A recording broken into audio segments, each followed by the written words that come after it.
I, Dr. Vismit Joshipura, welcome you all on this august occasion of book launch of the Big Five Lessons from a Surgeon's Life, penned by Dr. Sanjeev Haribhakti. The sacred tradition of this part of the world is that everything is started, conducted, and concluded, devoted to the Almighty. We lay open today's program maintaining that same tradition with Ganesh Vandana, bowing down to the God of wisdom.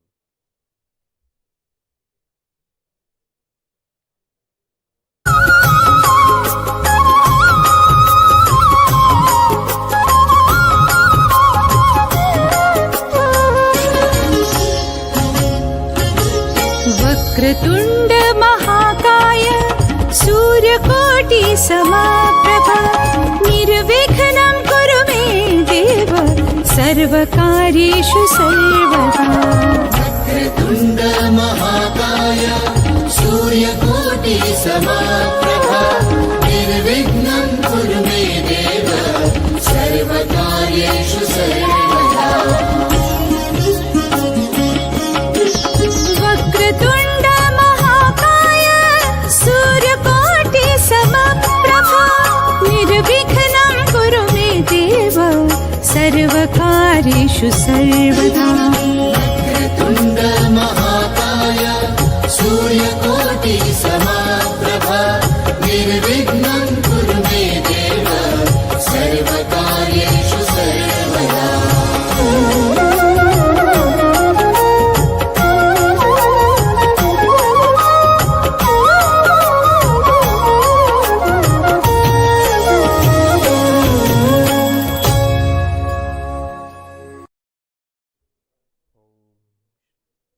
This program is also getting webcasted right now, and so there are many people who have joined us online.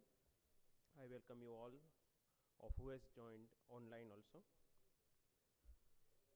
Who is a Rushi? Who is a Rushi? To me, Rushi is a person who has reached salvation exploring any expanse of knowledge.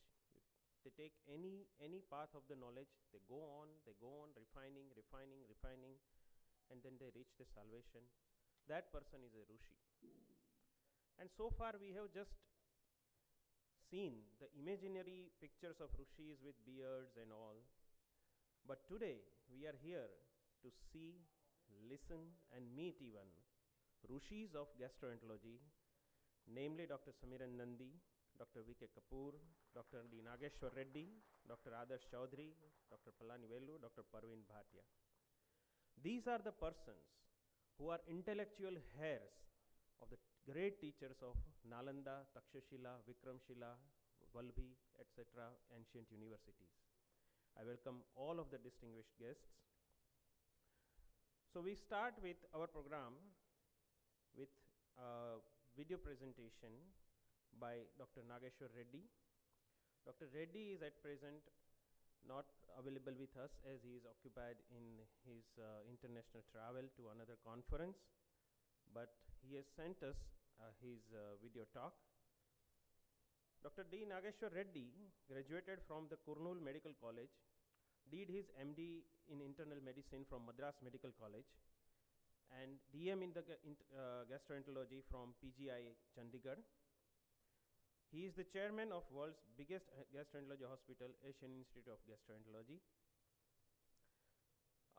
Dr. Sanjeev Haribhakti distinctly remember that when Dr. Nageshwar Reddy came to Ahmedabad in the year of 2008 for a conference, they were taking a breakfast in the morning, and on the breakfast table, Dr. Haribhakti expressed his wish to erect a hospital keeping the AIG as an idol, as their role model. And Dr. Reddy asked the budget first. Instead of asking the other science-related questions or technology-related questions or academic questions, he first asked the budget. So Dr. Haribhakti was a bit awed to listen a word of finance from a devout scientist, and he replied an X amount is we have thought of an X amount of budget. Dr. Reddy humbly suggested to keep the budget of Y amount, which was almost 2.5 times more than what Dr. Hari Bhakti had assumed. Dr. Hari Bhakti was not so much convinced at that time with the amount proposed by Dr. Reddy. But after a couple of years, when the Kaizen hospital got finished, the project cost turned out to be exactly the same which was suggested by the visionary Dr. Nageshwar Reddy. So this was the memory he shared with us. I request Dr. Nageshwar Reddy to present his video lecture to us. Please run the lecture. First of all, I'd like to congratulate Sanjeev Haribhakti for this venture. In fact, his book is remarkable in the sense that it doesn't deal with normal science of gastroenterology or gastrointestinal surgery, but beyond that, what we normally face as human beings in this field. I've gone through this book thoroughly, and I think it adds a lot to anyone's reading. I would have liked to be there. Unfortunately, I'm in an international conference in Dubai and cannot be there physically, and therefore this message in a virtual fashion. Sanjeev also asked me to talk on 5 big lessons in my life. Again, I'll sort of be brief on that, and I call them the 5 mantras.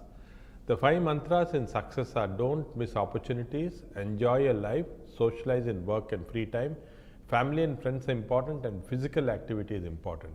Now let me try and expand a little on this. I am sure that many of you would have read this book on Ikigai, a very famous Japanese book on Japanese secret to long and happy life. Basically, Ikigai says that there are 2 things which are very important in life: happiness and success. Now, how do you achieve this? Again, this is something which I would recommend everybody to see on your TED Talks. This is a very famous study from Harvard. This study was started in 1938 by the Harvard School of Psychiatry, and the final talk is being given by Robert Waldinger. This was a study which was carried on for 80 years, where they took freshmen from Harvard Business School, very famous people who became I think famous CEOs or even presidents of America and so on. They started by asking them what was it that makes them very happy in life, and they all started saying it was power or money or fame and so on.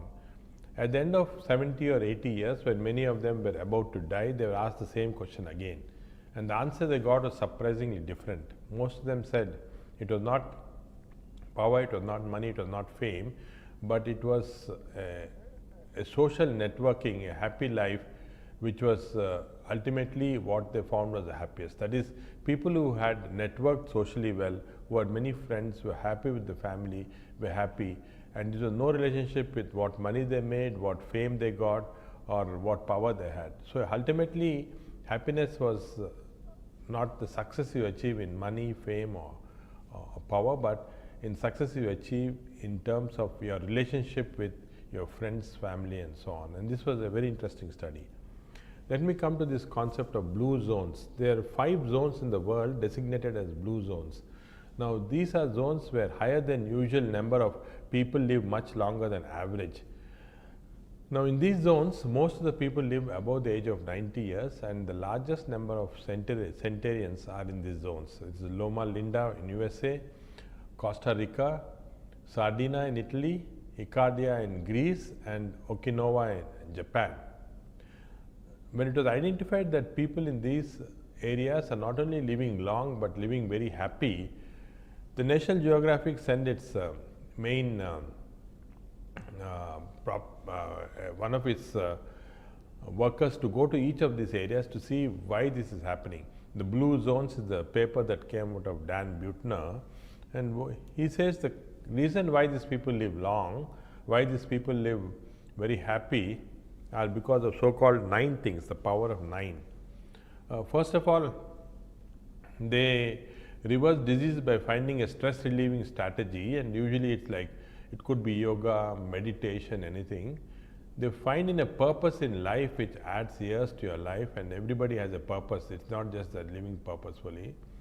Their food is predominantly vegetarian, very less meat. Many of them have wine every day.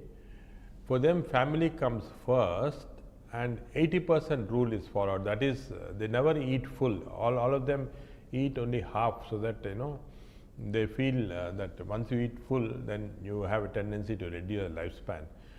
Most of them are mobile. Even at the age of 90 years, they're walking, going to the fields and working. They surround themselves with the right group of people, and some of it is because of right tribe, right religious, and so on. And they have this sense of belonging to a faith-based community. Many of them attended the religious spaces like churches or temples or whatever it is. So these 9 factors, it was responsible for all of them being extremely happy. It was then realized that if you can follow this, then you can make your life certainly very meaningful. What I would suggest at this point of time is that all of you should have within yourself so-called Me Too time. That is, each day, each of you should have at least 1 hour to yourself, so that you do whatever is convenient for you, at which point of time. For example, for some people it may be watching a movie, for some people it's exercising, so some people it's reading a novel, and so on. So it's important that everybody has their 1 hour of Me Too time, and this is something that's going to make a difference in terms of how we are going to enjoy the rest of your life. Now, the second aspect, from happiness we come to success, and again success is not what you achieve in terms of power, fame, and so on. Success is being happy with what you are doing, and this is why in the study from Harvard, all those who are happy with what they were doing at that age, 80 years, were the ones who are very successful.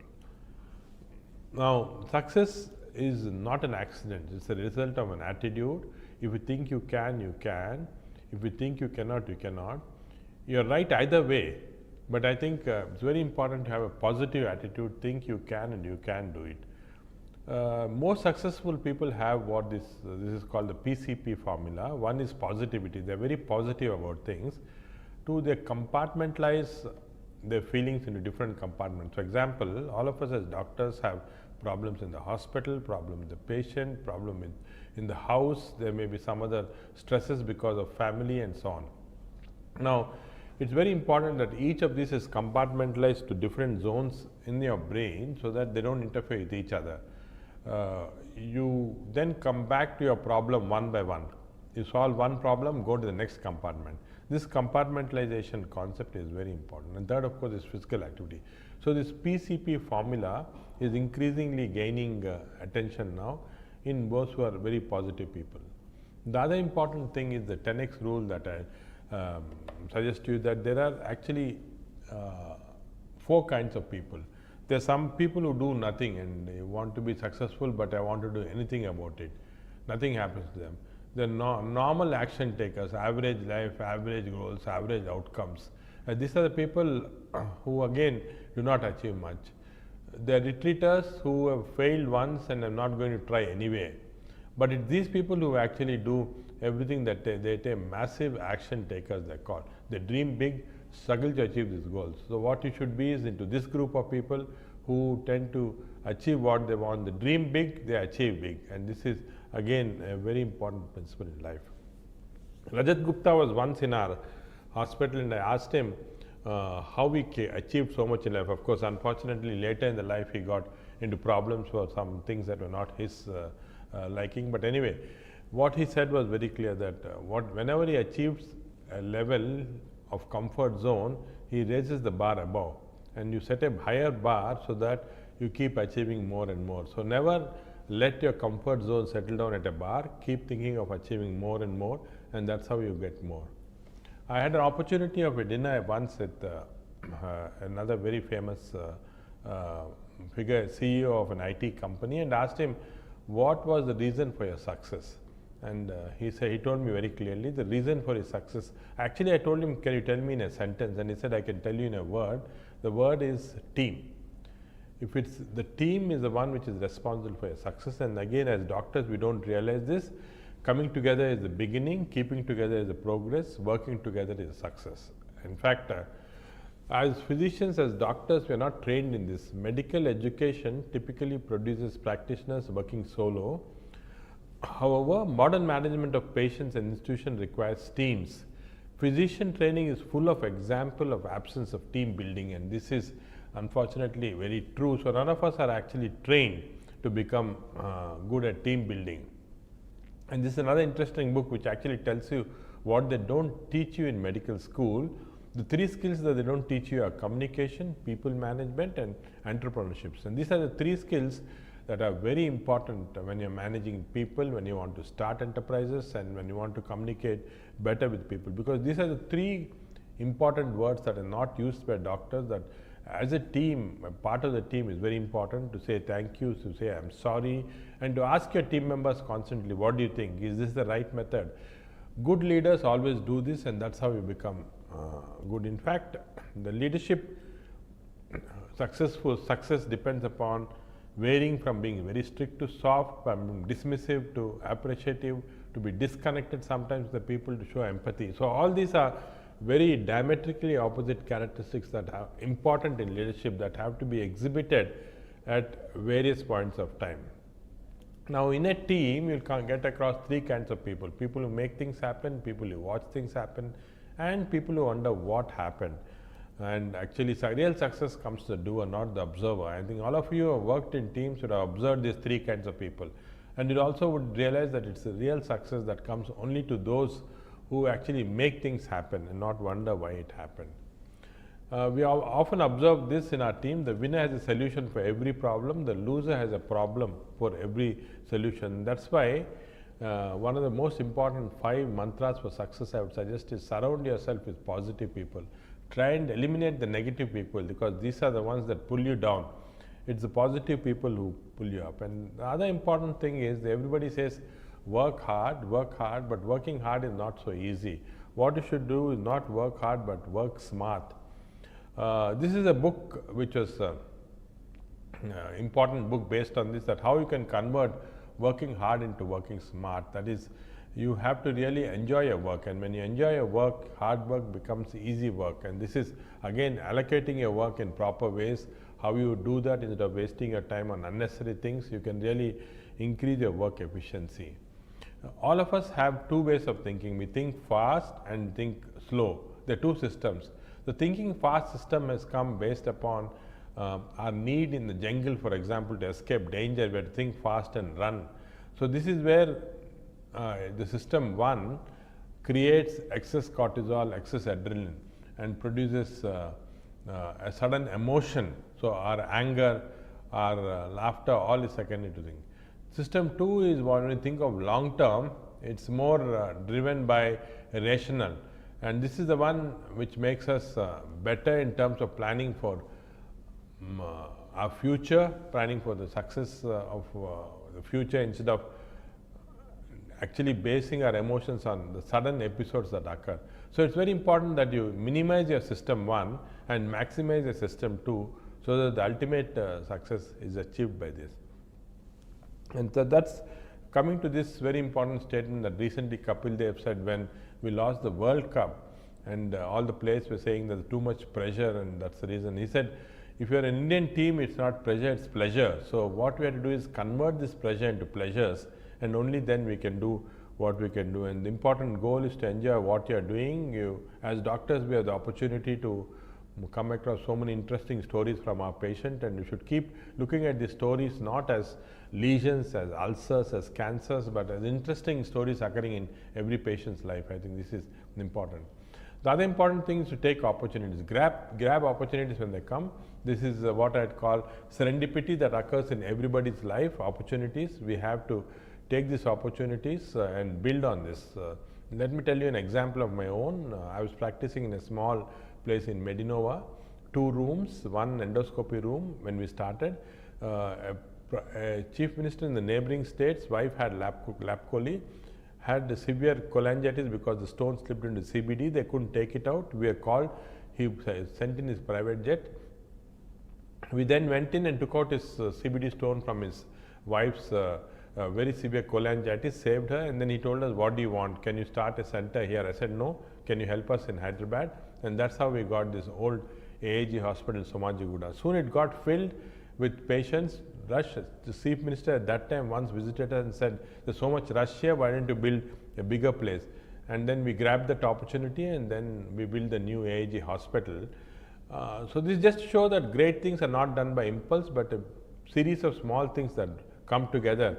And what resulted was a new hospital which came out of this opportunity that we grabbed. If we had not grabbed the first opportunity and taken that small piece of land and build a small hospital, and then subsequently taken this bigger land to build this present hospital, I think we would not haven't achieved. So it's very important that serendipity is something that comes in everybody's life. Opportunities is how you grab these opportunities that become very important. And you can see that as the new hospital came up, the surrounding also changed. Skyscrapers came, and this area now is part of a modern part of Hyderabad. And this again, just to tell you that we could achieve this just because we grabbed this, took the teams to work together, and the resultant was an endoscopy area which we believe is one of the best in the world.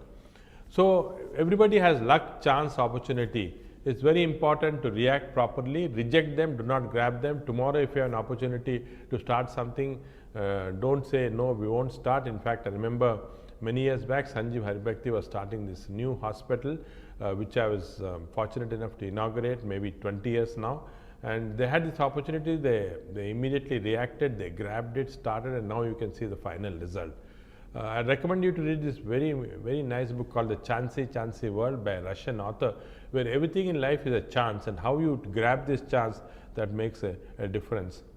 So the secrets to success finally are, when serendipity and luck or opportunity comes your way, grab them, don't leave them. Convert your hard work into smart work. And finally, it's very important to work with a team and communicate well with the team. These are the successes that are the so-called 5 lessons that I've learned to success and probably happiness in life also. Thank you very much for giving me this opportunity.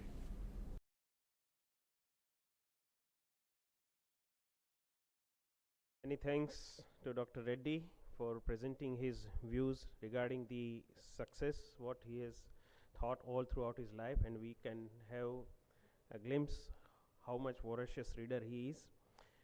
I request Dr. Reddy to present his views regarding this book. Please run the video of the view about this book. I congratulate Dr. Sanjeev Haribhakti for coming up with this book, Big 5 Learnings from 25 Years of Practice, that will have a positive impact on young doctors, particularly those inspired to become GI surgeons. I have known Sanjeev for over 2 decades and admire his commitment to the profession and to his patients. He has achieved excellence in surgical gastroenterology. He has worked very hard for this for several years. In this book, he has shed light on the challenges faced in professional life, how practice has changed over years, and how to grow and build private practice and make strong teams. This is very important because I think the present strength of our institutions are going to be strong teams, and his team leader like Sanjeev is very important. Also, what is the future of GI surgery? He has built on that, so that young surgeons who want to become GI surgeons should actually read this book to know about all this. He has shared his experience in how different private practices and corporate hospitals, single specialties and multi-specialties, and patient care, and how to handle patients. This is very important again because he has rich experience in various of these fields, and he has experienced personally in these areas. He has also emphasized on the medico-legal issues, on academics and research and innovations in the field of GI surgery. Again, in private practice, unfortunately, not much emphasis is made on academics and research and innovations, and all this have been very well covered in this book. This book also throws light on how to overcome challenges based by the medical practitioners on personal life. Again, a lot of us, we practice adequately, but we also have problems in personal life. There is a particular focus on health and fitness, again very important, because we like to emphasize here that physical fitness is a very important aspect for any health practitioner, especially those practicing in the fields of GI, surgery and so on, where fitness becomes a very important factor, not only for the doctor but also for the patients whom he is treating. The socio-economic of practice and how to maintain work-life balance also is very well covered in this book. I am sure a lot of people will take inspiration from this book to build their careers, improve our medical system, and strengthen the healthcare system of our country. I wish all the best for the success of this book and for future endeavors. Thank you.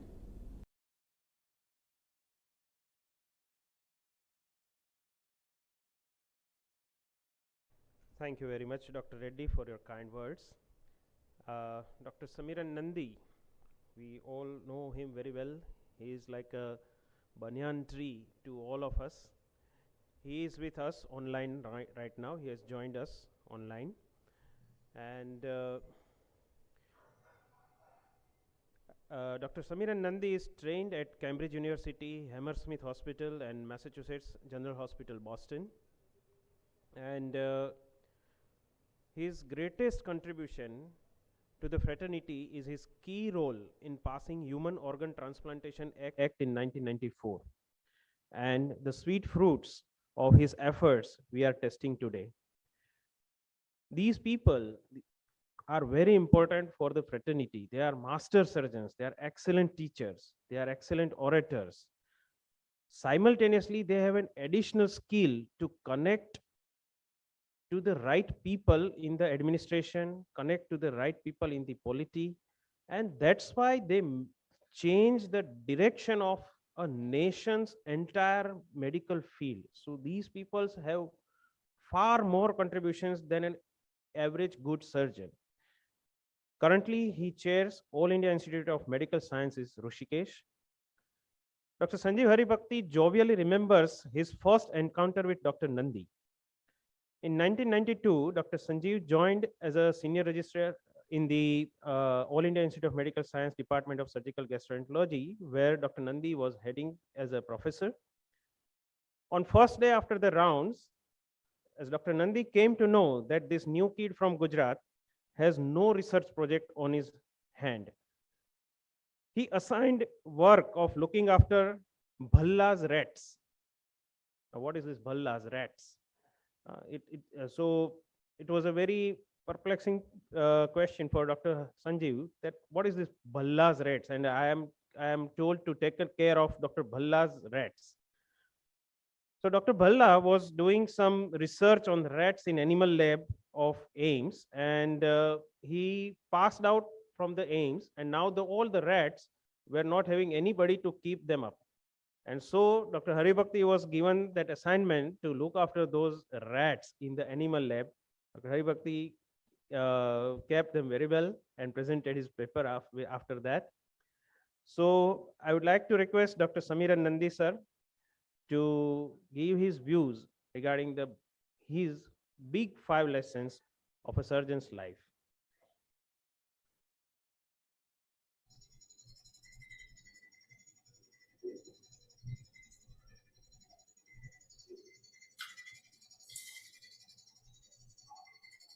Thank you. Is the video going to play?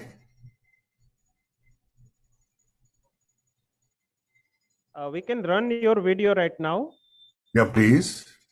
Okay. He has sent us his video presentation, and he would also be available online as a live commentary also. Sanjeev Haribhakti, who I'm proud to say worked with me for 2 years when I was at AIIMS Delhi, has asked me to say a few words about 5 lessons that I've learnt in my life. The first lesson I remember was told to me by my headmaster in my posh boarding school in Darjeeling, who was an Englishman called Mr. Goddard. He said that it was a very expensive school and the most expensive in India. And he said that you people who have been privileged in life should do eventually something for people who are less privileged than you. And I remember this all the time, and I spent many years in England and America, but I always thought that I should go back to India and help people who are less advantaged. And my wife even more so. And we came back to the All India Institute earning 900 rupees a month in work, staying in a very small E-type flat of 700 square feet. It was a great change, but it is a wonderful decision because it was an opportunity to help people who are disadvantaged and who are very grateful. The second thing he said was that you should never rest on your laurels. That whatever you've achieved, you should think about that you should achieve more. They should be a stepping stone for things in the future. And there's no point in winning a prize or being honored somewhere, but it is very important that you use that as a stepping stone to achieve more things. Then when I went to Cambridge, I did quite well in my undergraduate education, and my professor of medicine called Sir John Butterfield, who eventually became Lord Butterfield, when I was struggling in India, said that when my wife went there on a Spastic Society conference, he told her that tell him that whenever he wants to come back, if he doesn't like it there, we will send you 3 tickets and he can get a job in Cambridge. That is not a lesson I learnt, but it was a major support to me for the rest of my life. That I knew that I had always something to fall back on. The third lesson I learnt was, having worked in India for many, many years. In the beginning, I came back having a lot of experience of working on dogs and monkeys and rats, mainly in Cambridge and Harvard, but I did not do that much human operations, and I had to learn on the job. So in the beginning, I was sent people with massive upper GI bleeding who were bleeding from esophageal varices. I used to open the chest and I ligated the varices, and out of the first 11 patients, 7 died. And most people said that my colleagues were saying that, you know, this great person who's come from abroad is really a useless surgeon. He should have an L plate on his back, and he really doesn't know how to do surgery. But I carried on, I persisted, and then in elective operations, I started doing linear-renal shunts for the first time at the All India Institute in a kind of concerted way. And out of the first 49, there was no mortality.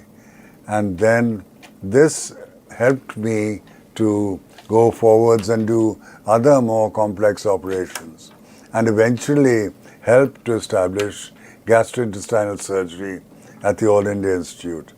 So the third lesson I learned is that never worry about criticism. You should always rise up above criticism. The other thing I learned, the fourth thing, was that in portal hypertension, that in Western countries, shunt operations were dying because they were done mainly on people with alcoholic cirrhosis, and they got encephalopathy.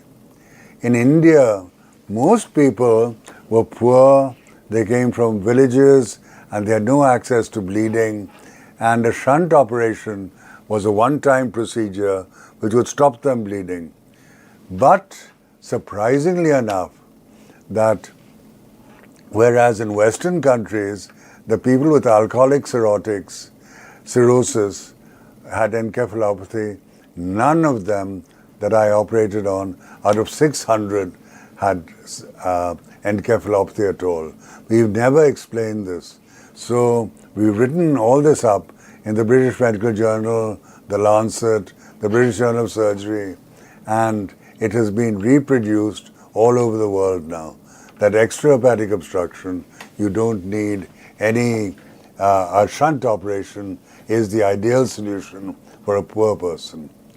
And finally, the fifth lesson I learned was be grateful to your mentors. And I'm very grateful to my mentors, who first were Lord Butterfield in Cambridge, and then Dr. B.N. Tandon, who I think was one of the greatest gastroenterologists in India and who supported me all the time I was in the All India Institute. And finally, Dr. K.C. Mahajan, when I transferred to Gangaram Hospital, who helped me having a very interesting life. And he was the person who spearheaded academics and ethics in the hospital. And I think all these people I should never forget, and I'm very grateful. And these are the 5 lessons I've learned.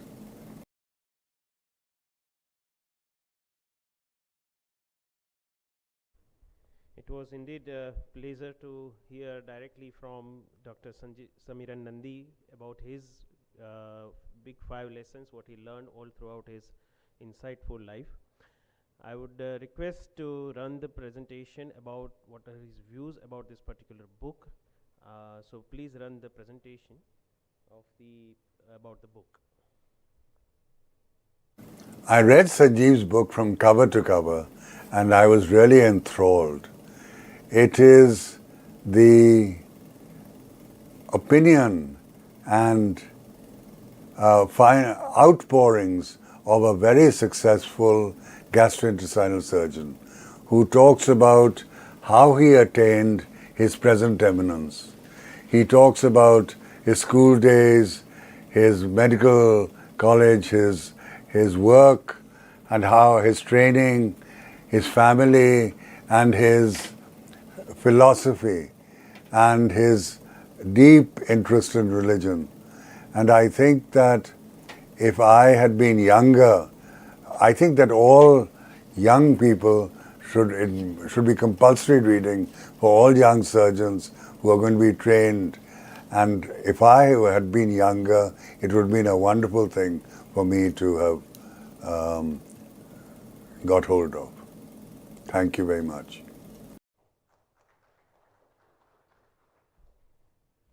Thank you very much, Dr. Nandi, sir. Dr. Samiran Nandi is online and live right now. So we can interact with him. If anybody of you wish to ask something about his journey or any of his lessons, so we can interact him with live.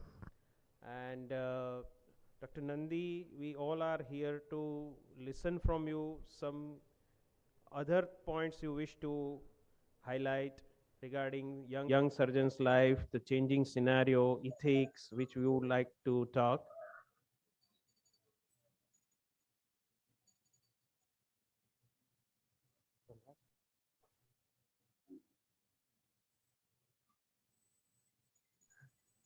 The audience is ready to listen you, Dr. Nandi, sir. If you wish to extend your other views regarding the present scenario, regarding what do you see in the future?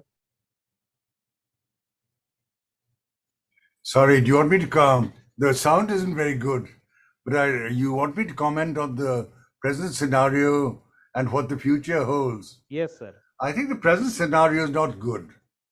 The present scenario is that India has 80% of people go to the pay out of pocket for healthcare, which should not be correct. I think that healthcare should be completely free, and I'm in favor of universal healthcare. And I'm not in favor of this corporatization of hospitals. In America, for instance, you'll have that although the private sector is dominant, there's 70% of people go to private sector. In India, it's 80%, but the 70% go mainly to trust hospitals, which are not-for-profit hospitals. And all these great hospitals like the Mayo Clinic, Massachusetts General, Cleveland Clinic, they're all trust hospitals. We should try and do that and get rid of the corporate hospitals.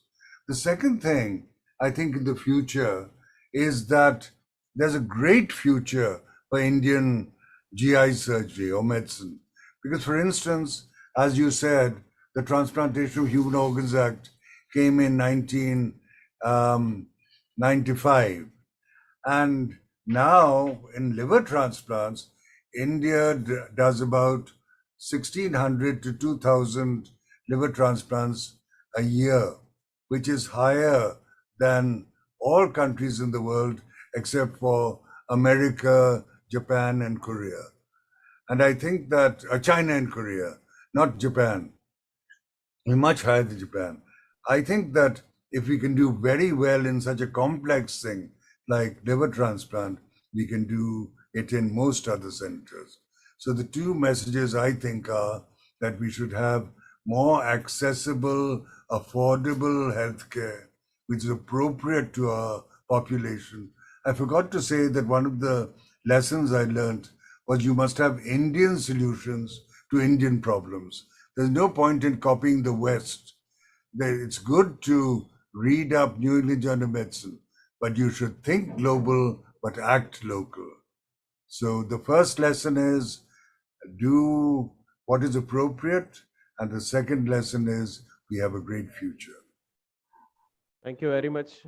Thank you very much. It was really very much inspiring.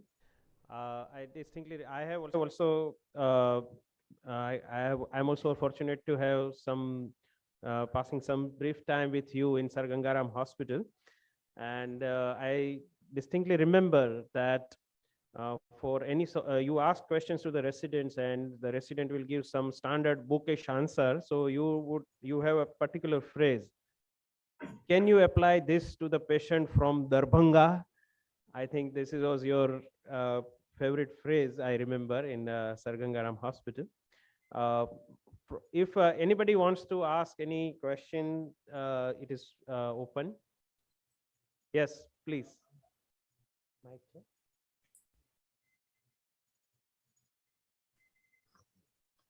Dr. Haren Joshi. Sorry, I can't hear very well. So maybe you have to repeat the question.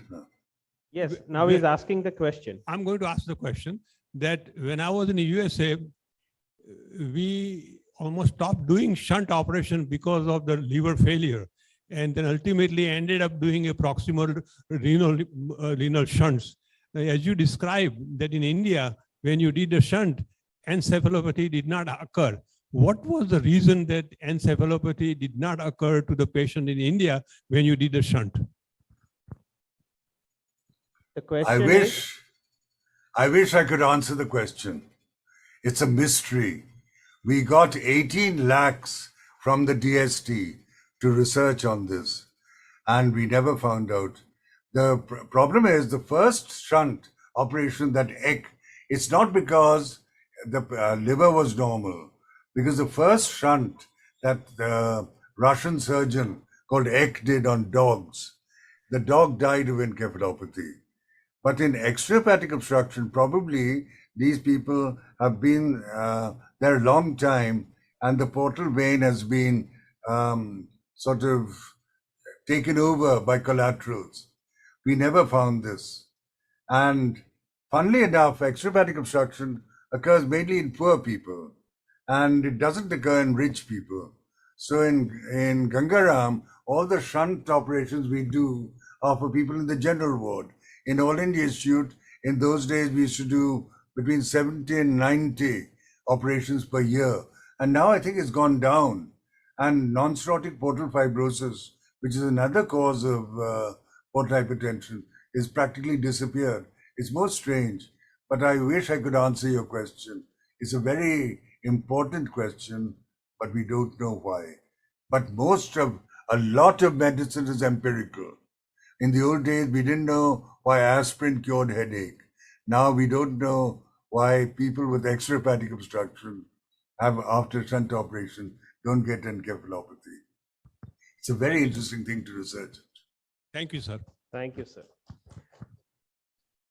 So, Dr. Nandi will be available on the webcast, and now we move forward in our program. Dr. Palani Wali was supposed to join us, but somehow due to technical reasons, time zone problems, and his continuous traveling into some remote areas, he is not able to join us. So we move forward for the main objective. We are now at the midway of our program, and we move forward toward the primary objective of the program, That is the launching of the big 5 lessons from a surgeon's life by Dr. Sanjeev Haribhakti. We all know Dr. Sanjeev Haribhakti, but as a protocol, I would like to introduce him. He did his MBBS and MS from NHL Medical College, Ahmedabad, and MCH in GI surgery from the famed SGPGI, Lucknow. He's a well-known surgeon and a lovely teacher. He's a mentor to so many of young surgeons who came across during his life from 1996 onwards, and including me. I request Dr. Sanjeev Haribhakti to come on the dais and give us some brief introduction and tell us something about what made him to pen this book. Dr. Haribhakti.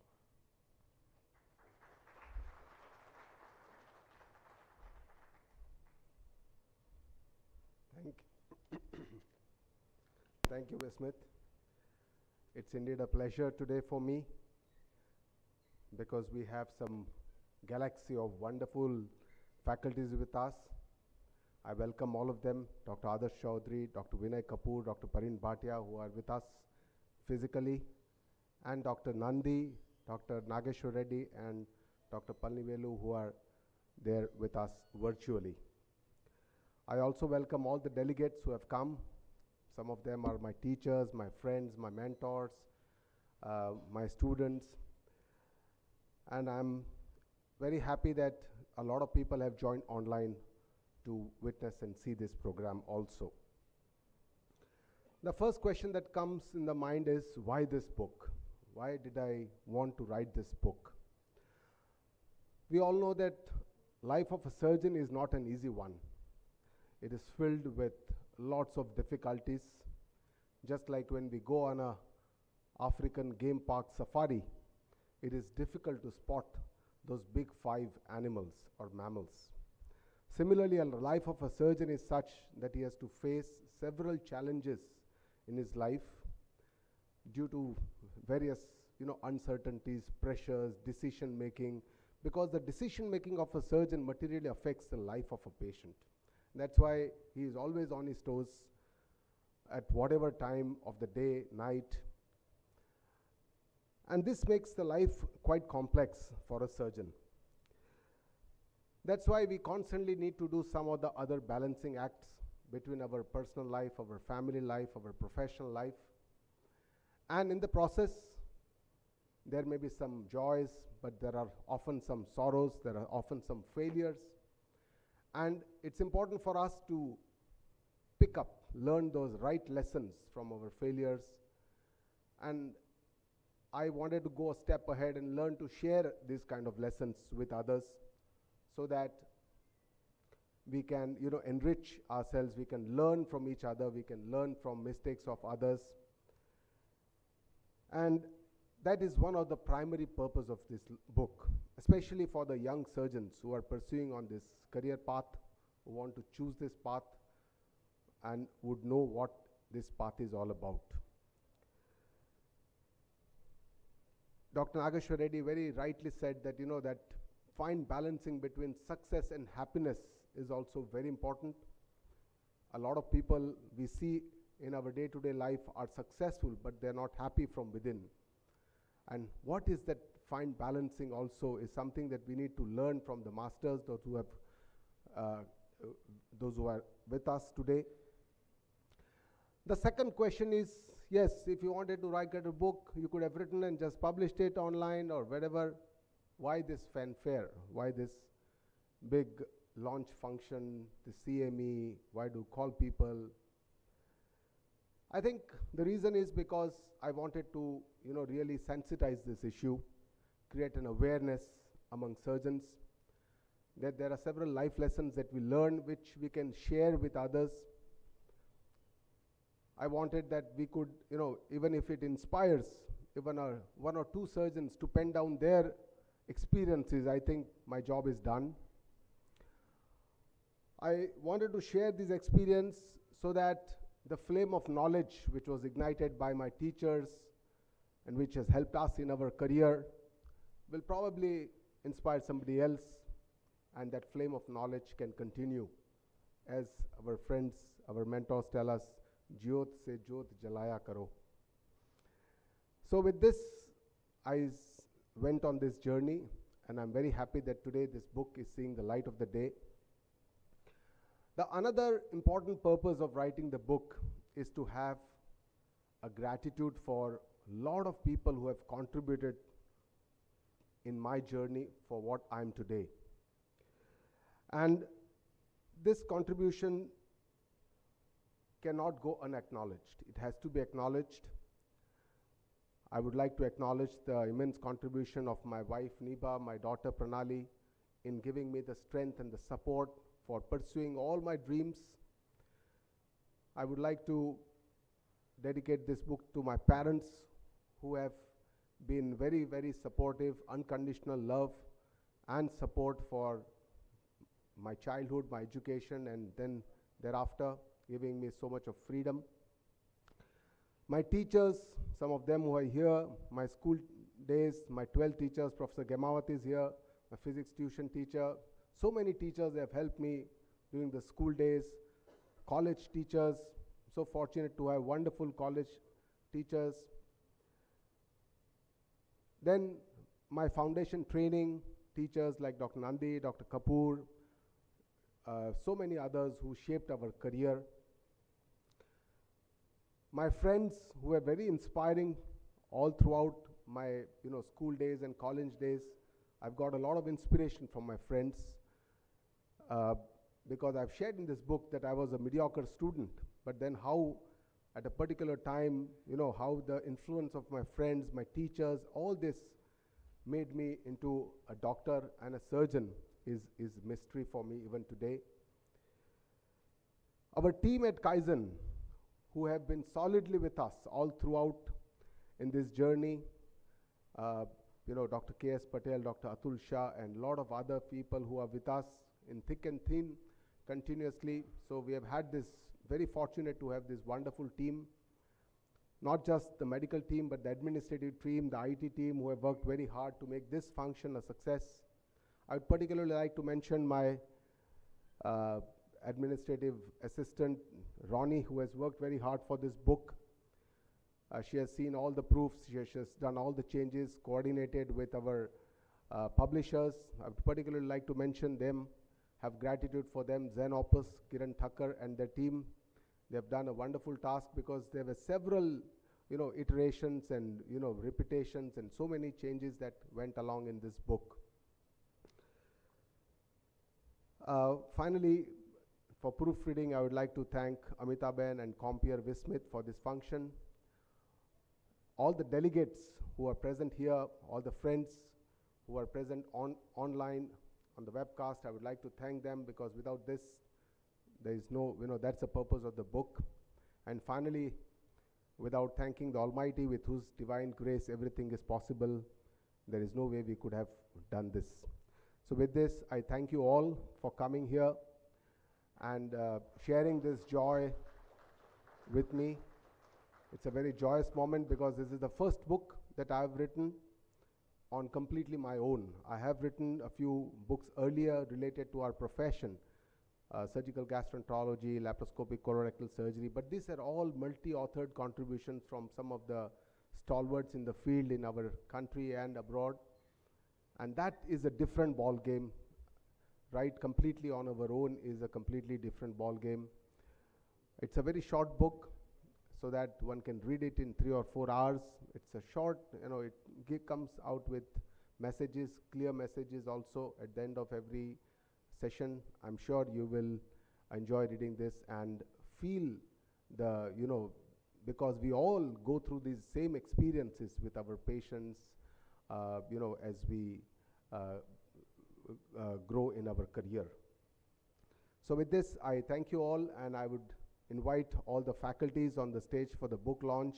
Dr. Kapoor sir, Dr. Adarsh Chaudhary, Dr. Parveen Bhatia. I'll also like to invite Nibha, Dr. K.S. Patel and Dr. Atul Shah on the dais, please.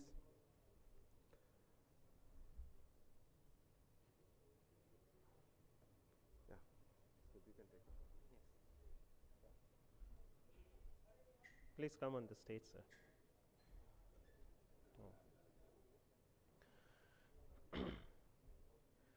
We all are average Gujaratis, and we believe that we are now worshippers of Lakshmi, and we sometimes feel proud also. But I believe that we didn't start this journey with worshipping Lakshmi. We all are basically worshippers of Ma Saraswati, and so let's bow down to the goddess of knowledge, Ma Saraswati, in form of Saraswati Vandana. What is knowledge? Knowledge is an abstract noun. It cannot have a form. You cannot show that this is knowledge. But our great grandfathers had tried to go as much as near to a possible explanation how a knowledge can be. So the nearest possible explainable format of knowledge, I believe, is light. It's a flame. And that is why we commence our all works with lighting the lamp. I request the dignitaries to light the lamp.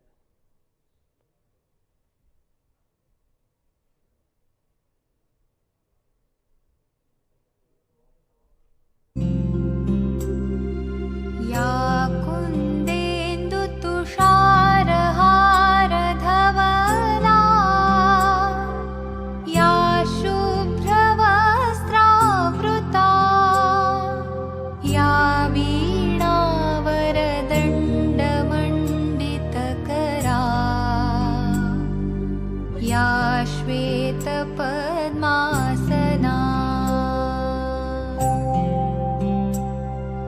या ब्रह्माच्युतशङ्करप्रभृतिभिः देवैः सदा वन्दिता सा मां पातु सरस्वती भगवती निःशेषजाड्यापहा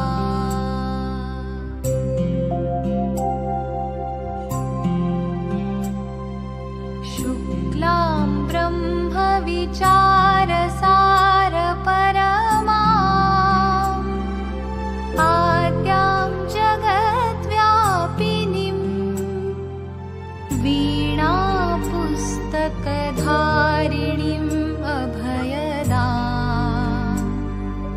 जाड्यान्धकारापहाम् हस्ते स्फाटिकमालिकां विदधतीं पद्मासने संस्थितां वन्दे तां परमेश्वरीं भगवतीं बुद्धिप्रदां शारदाम्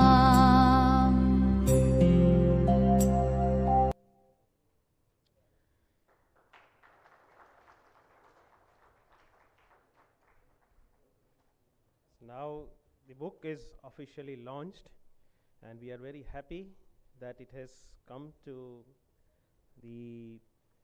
from the brain to the reality.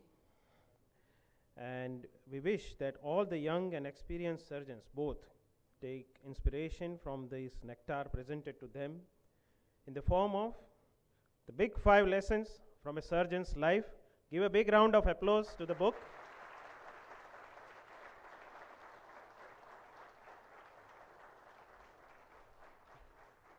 I request Ms. Roni to present small memorabilia to all the distinguished guests. Ms. Roni.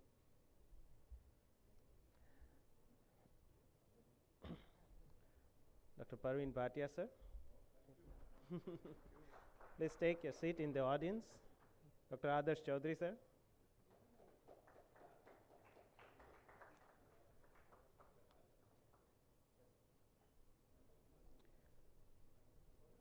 The cover page is so fascinating that many of us would like to have it, and obviously the contents are very nice.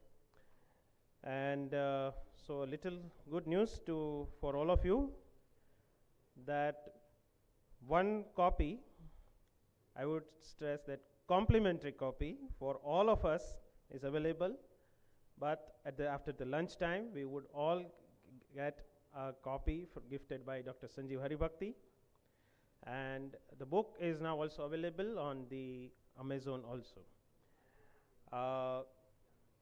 Now we move forward to our further feast of lectures, and our favorite orator is now ready, Dr. Adarsh Chaudhary. Dr. Adarsh Chaudhary did his MBBS from HP Medical College, erstwhile, now it is Indira Gandhi Medical College from Himachal Pradesh. He did his MS from PGI Chandigarh and FRCS from Edinburgh. Dr. Chaudhary is credited to start first department of surgical gastroenterology in this country. He is an extremely popular among surgeons for his extraordinary surgical skills as well as oratory skills. Dr. Sanjeev Haribhakti remembers him from the days in the AIIMS, New Delhi. Once Professor Chaudhary invited the young resident Sanjeev to his home for a dinner and gifted him an autobiography of Thomas Starzl. We all know that who the Thomas Starzl is, but those who don't know, he is the pioneer of the liver transplantation in the world. And his autobiography is named The Puzzled People.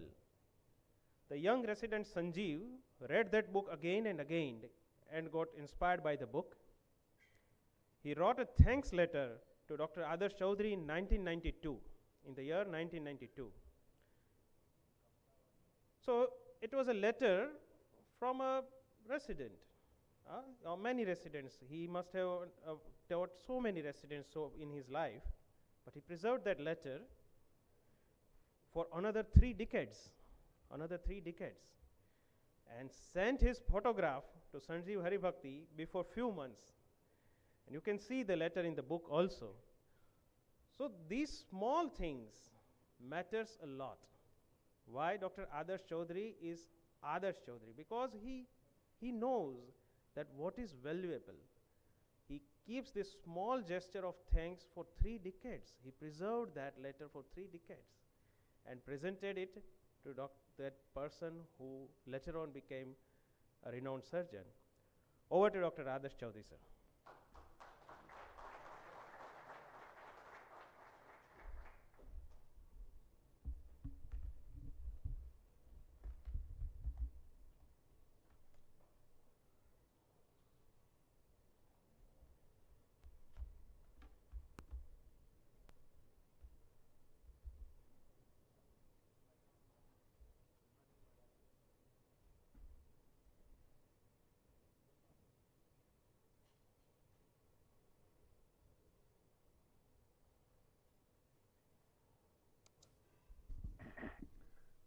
Thank you, Sanjeev. Thank you for inviting me.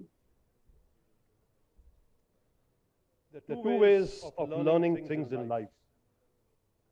One is you learn yourself. Second is to get a guru. But interestingly, the guru comes to you only when you are ready.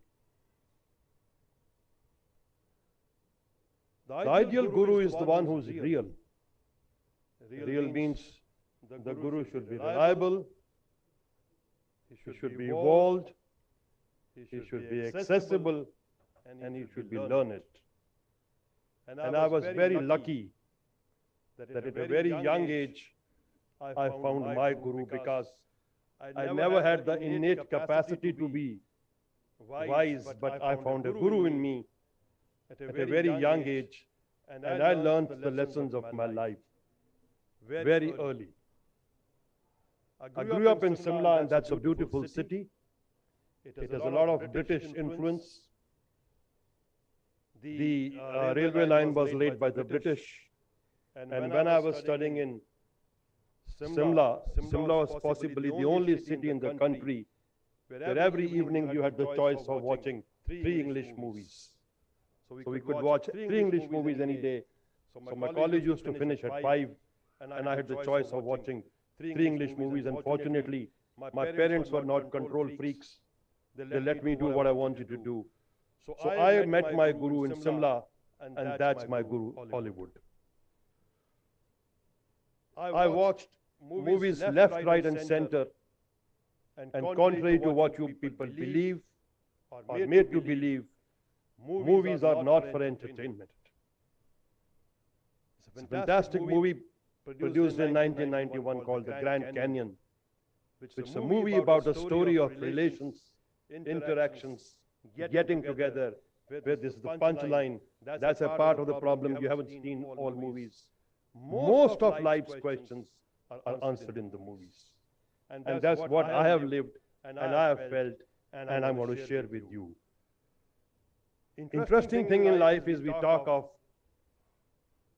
resolutions which never work.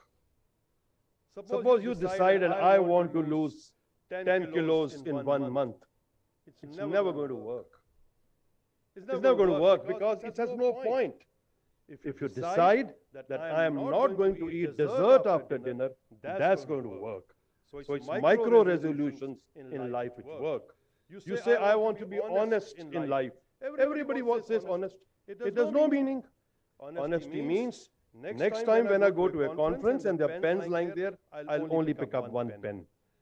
Doctors have a fixation for collecting caps, bags, pens, which never work. So that's how life moves. The first lesson I learned in my life was from this movie, Harry Potter and the Chamber of Secrets. This book was written in 1998.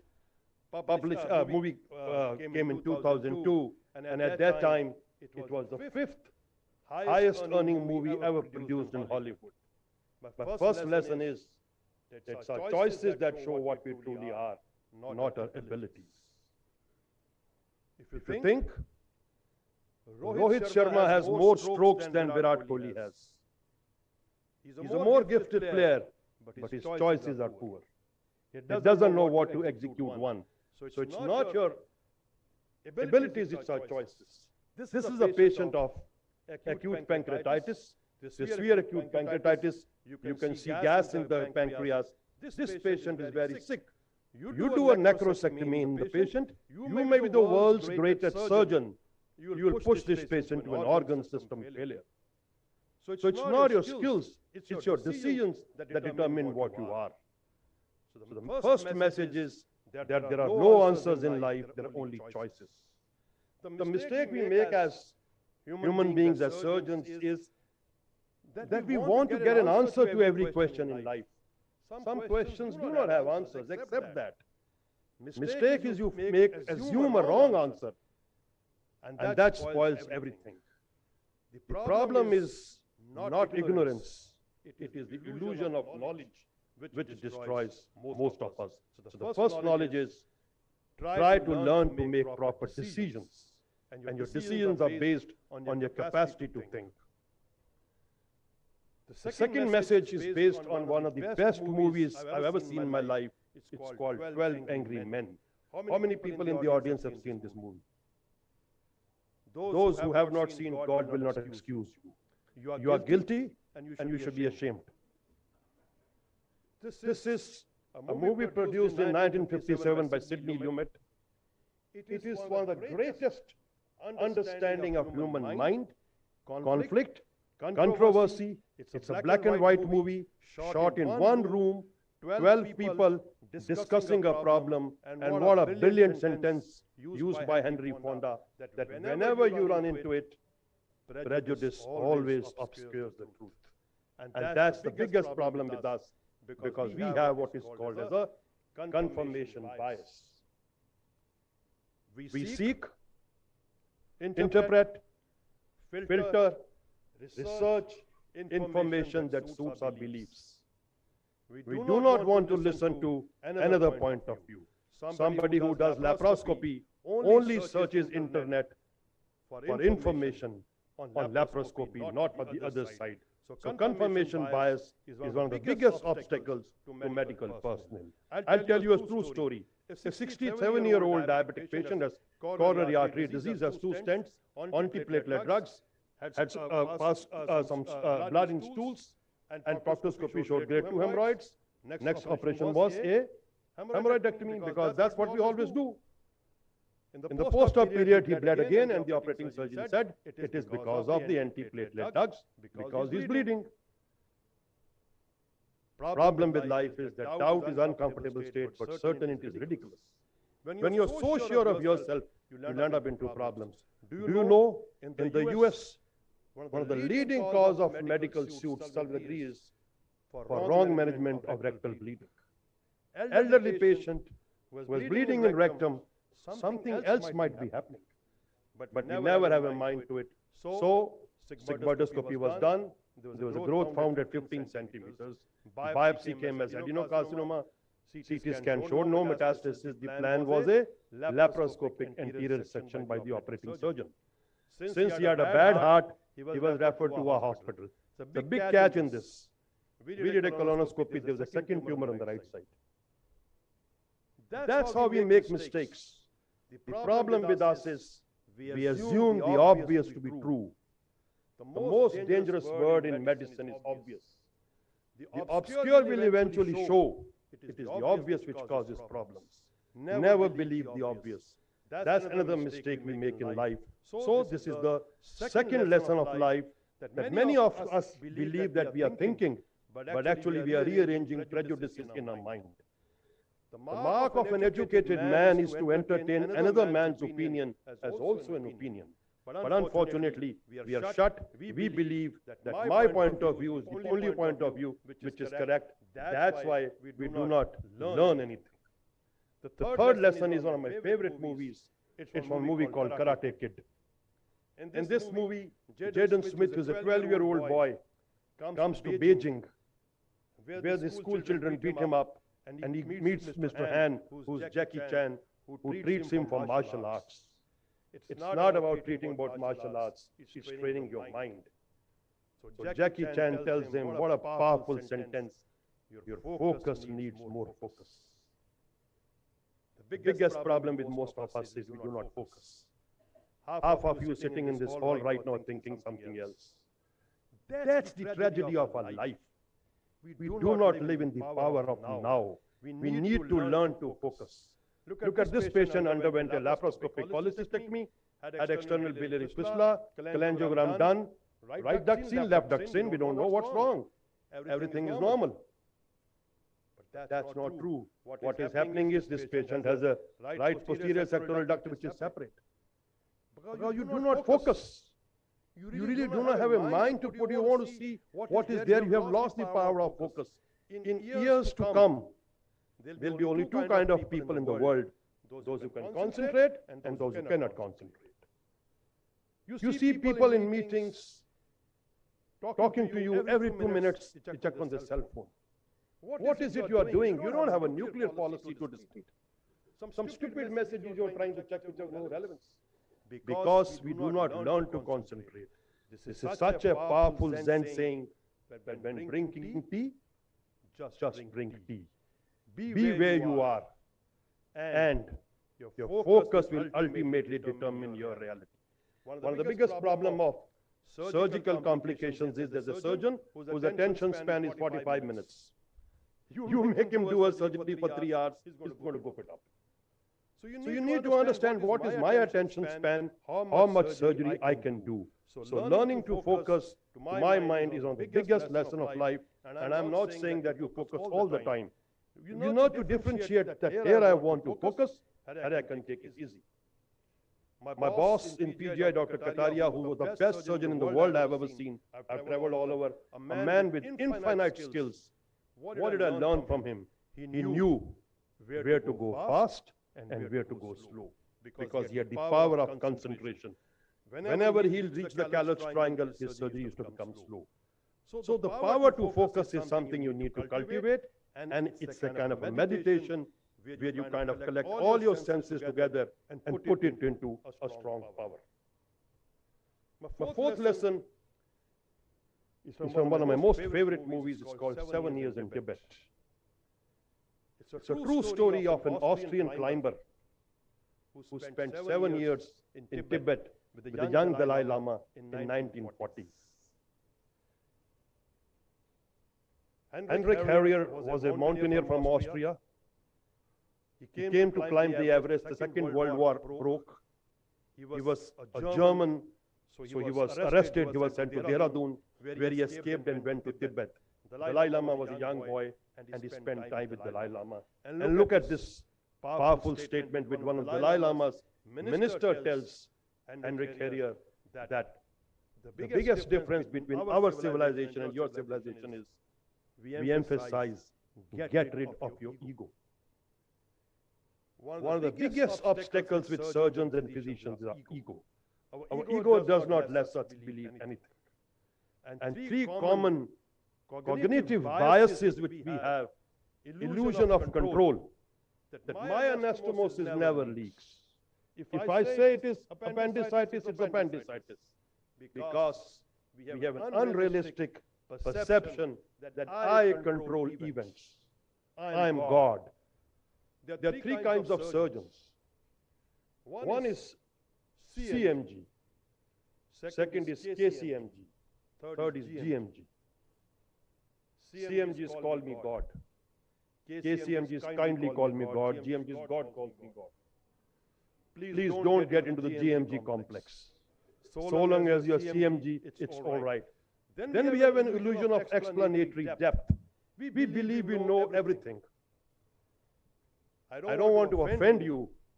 95% of us do not know in an intestinal anastomosis what is the contribution of serosa, submucosal layer, and mucosa. And anastomosis we do day in and day out. I can bet 95% surgeons do not know what is the contribution of that. Because we have the illusion, we believe we understand things, and we are hardwired for optimism.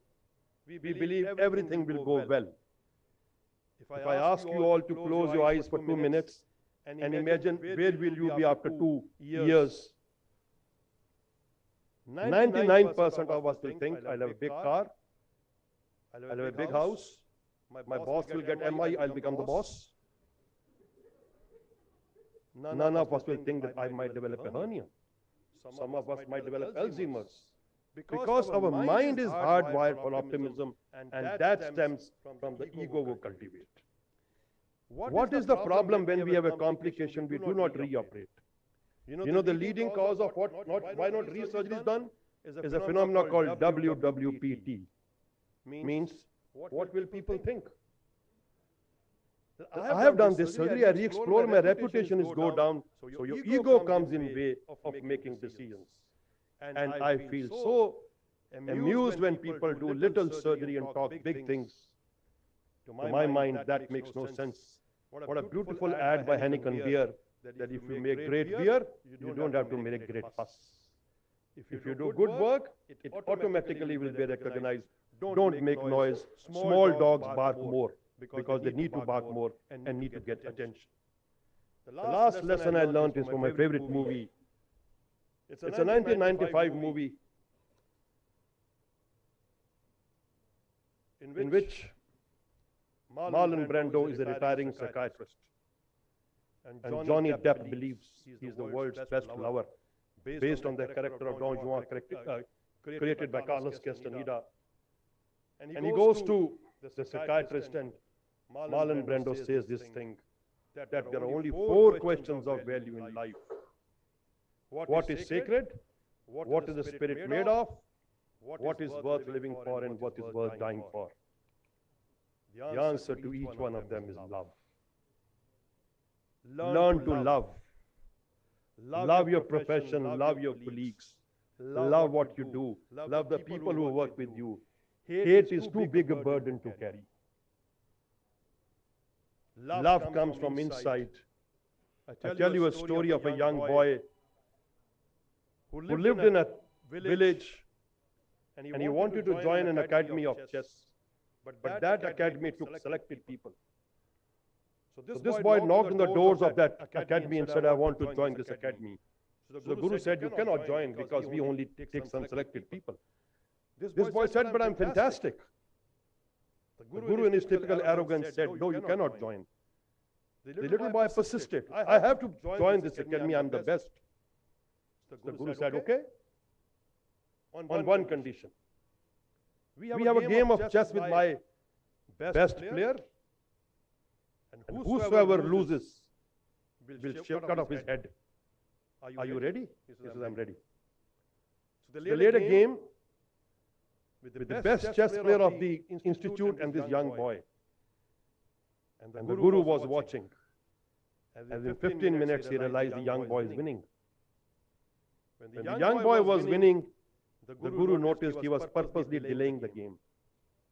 He was wasting time. And after 5 minutes, Guru said, the game stops here. You don't only have competence, you have compassion also. You are good enough to become a student because only having skills have no relevance. Develop love, develop affection, have goodness to the world. If you ask me, when I have problems in my life, I have no interest in religion. I have no interest in God.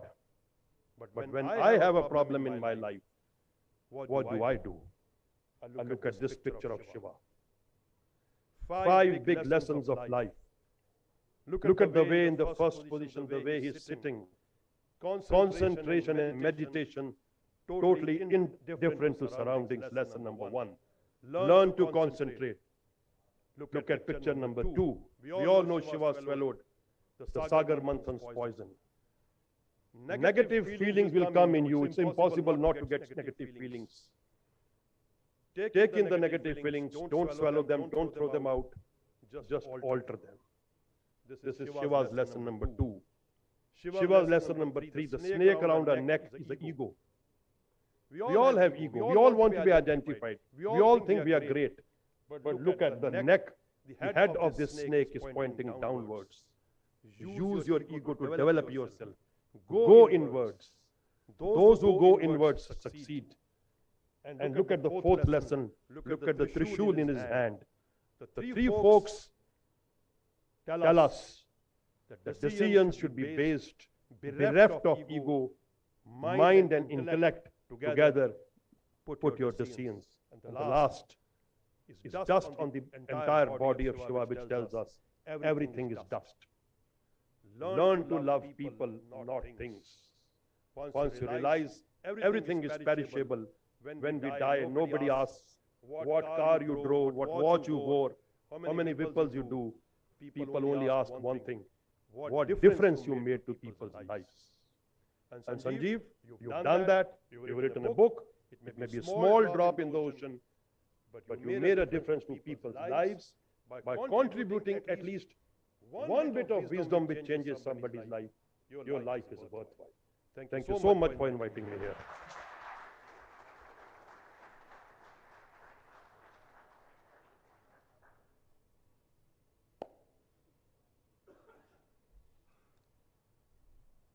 What am I supposed to do now? Would you like to say some words about the book after you're reading that book? I can't say any words about the book. I can say a few sentences. I have only 2 or 3 things to say. First thing is that I'm faintly envious of you, Sanjeev, that you wrote the book. I've been thinking of writing a book for many years, but I could not write a book for various reasons, because one of the titles of my favorite book was The Women I Have Known. I couldn't have written it. The second title was The Women I Wish I Had Known. I couldn't write it. So I could not write any of the books, but you wrote a book, which is fantastic. And second thing is, you wrote it very honestly. And third thing is that you have such humility, which is not seen in surgeons. So you are bereft of humility. No wonder you've done well. So you give me credit for preserving that note for 30 years. When he came to my house, then only I spotted that he's going to be a big man one day. That's why I kept that thing, and see, it's become invaluable. Thank you. Many, many thanks, sir. Sir, you yourself is a book. Many, many, many thanks to Dr. Adarsh Chaudhary. And I think everybody would have felt that let him speak for hours and hours and hours, and we go on listening. We move forward to another gem, and again one more very magnetic orator and very respectable professor, Dr. Vinay Kapoor. Dr. V.K. Kapoor did his MBBS and MS from prestigious All India Institute of Medical Sciences, New Delhi, and FRCS from UK. He headed the Department of GI Surgery at SGPGI Lucknow, and in his tenure, the department soared to the seventh sky, and his mentor to n number of GI surgeons of this country, including Dr. Sanjeev Haribhakti himself. Currently, he heads the Department of Gastrosurgery at Mahatma Gandhi Medical College, Jaipur. Dr. Sanjeev did his MCH under guidance of Dr. Vinay Kapoor. And obviously, there are hundreds of memorable incidents during that tenure.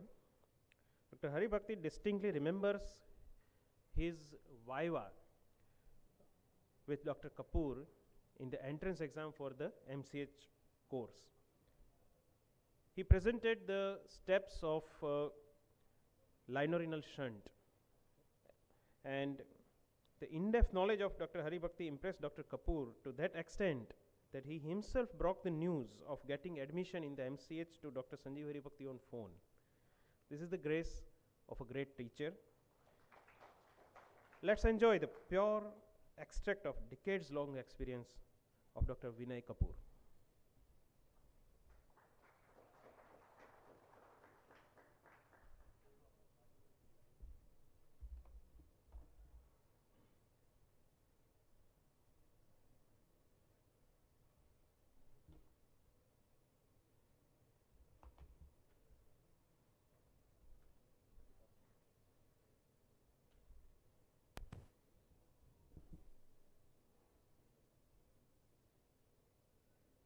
Good morning, everyone.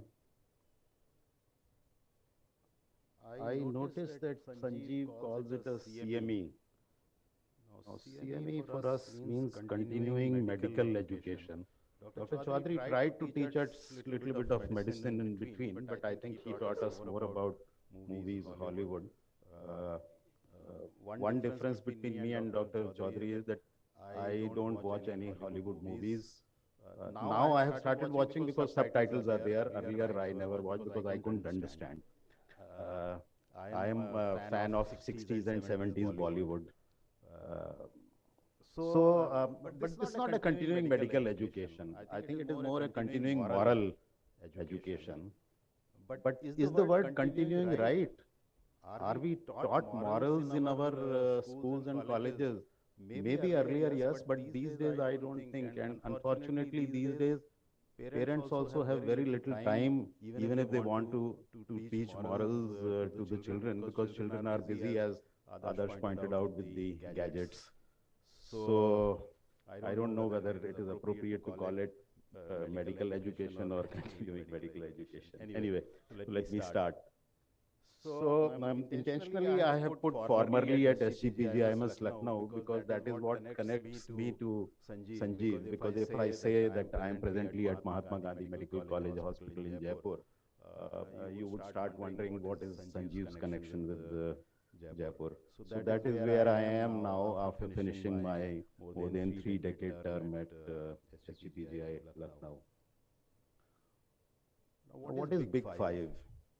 I think Sanjeev also pointed out the term comes from the safaris in Africa. That is probably the origin of the term the Big Five. So they are well defined. Everybody knows what Big Fives are in Serengeti. But is the term defined for life? Because that is the title, Big Five Lessons from My Life. So Big Five for Sanjeev may be something else, Big Five for me may be something else, Big Five for you may be something else. So that is why I will be talking on things which are slightly different from what Sanjeev has touched in his book. And since this is a very personal presentation, please forgive me if I get a bit emotional. So I think the journey for anyone starts at the school. After home, obviously, the journey starts at school, and I was very fortunate to study in this residential school, which was founded by Annie Besant. And then Jiddu Krishnamurthy took over as the philosophical head of the organization. It was called Krishnamurthy Foundation of India, and By looking at these teachers, you can guess how simple they were. These are all the teachers of that school. Uh, uh, at that time, I didn't even know or try to find out, but now I have found out they were paid very little salaries. Only perk they had was that they were given accommodation on the campus. The campus is situated on the junction or the Sangam of river Varuna and Ganga. And it is actually a spot of archaeological interest also, because a lot of remains of, I think, 200 BC or something have been found on the campus. So a huge amount of credit of whatever I have been able to achieve in my life goes to these teachers. I studied there for 3 years under a Government of India merit scholarship, because my parents obviously could not afford to send me to a residential school. And then, of course, the All India Institute of Medical Sciences, where I did my MBBS, MS, and senior residency, played a very important role. And I was very fortunate to be part of a unit.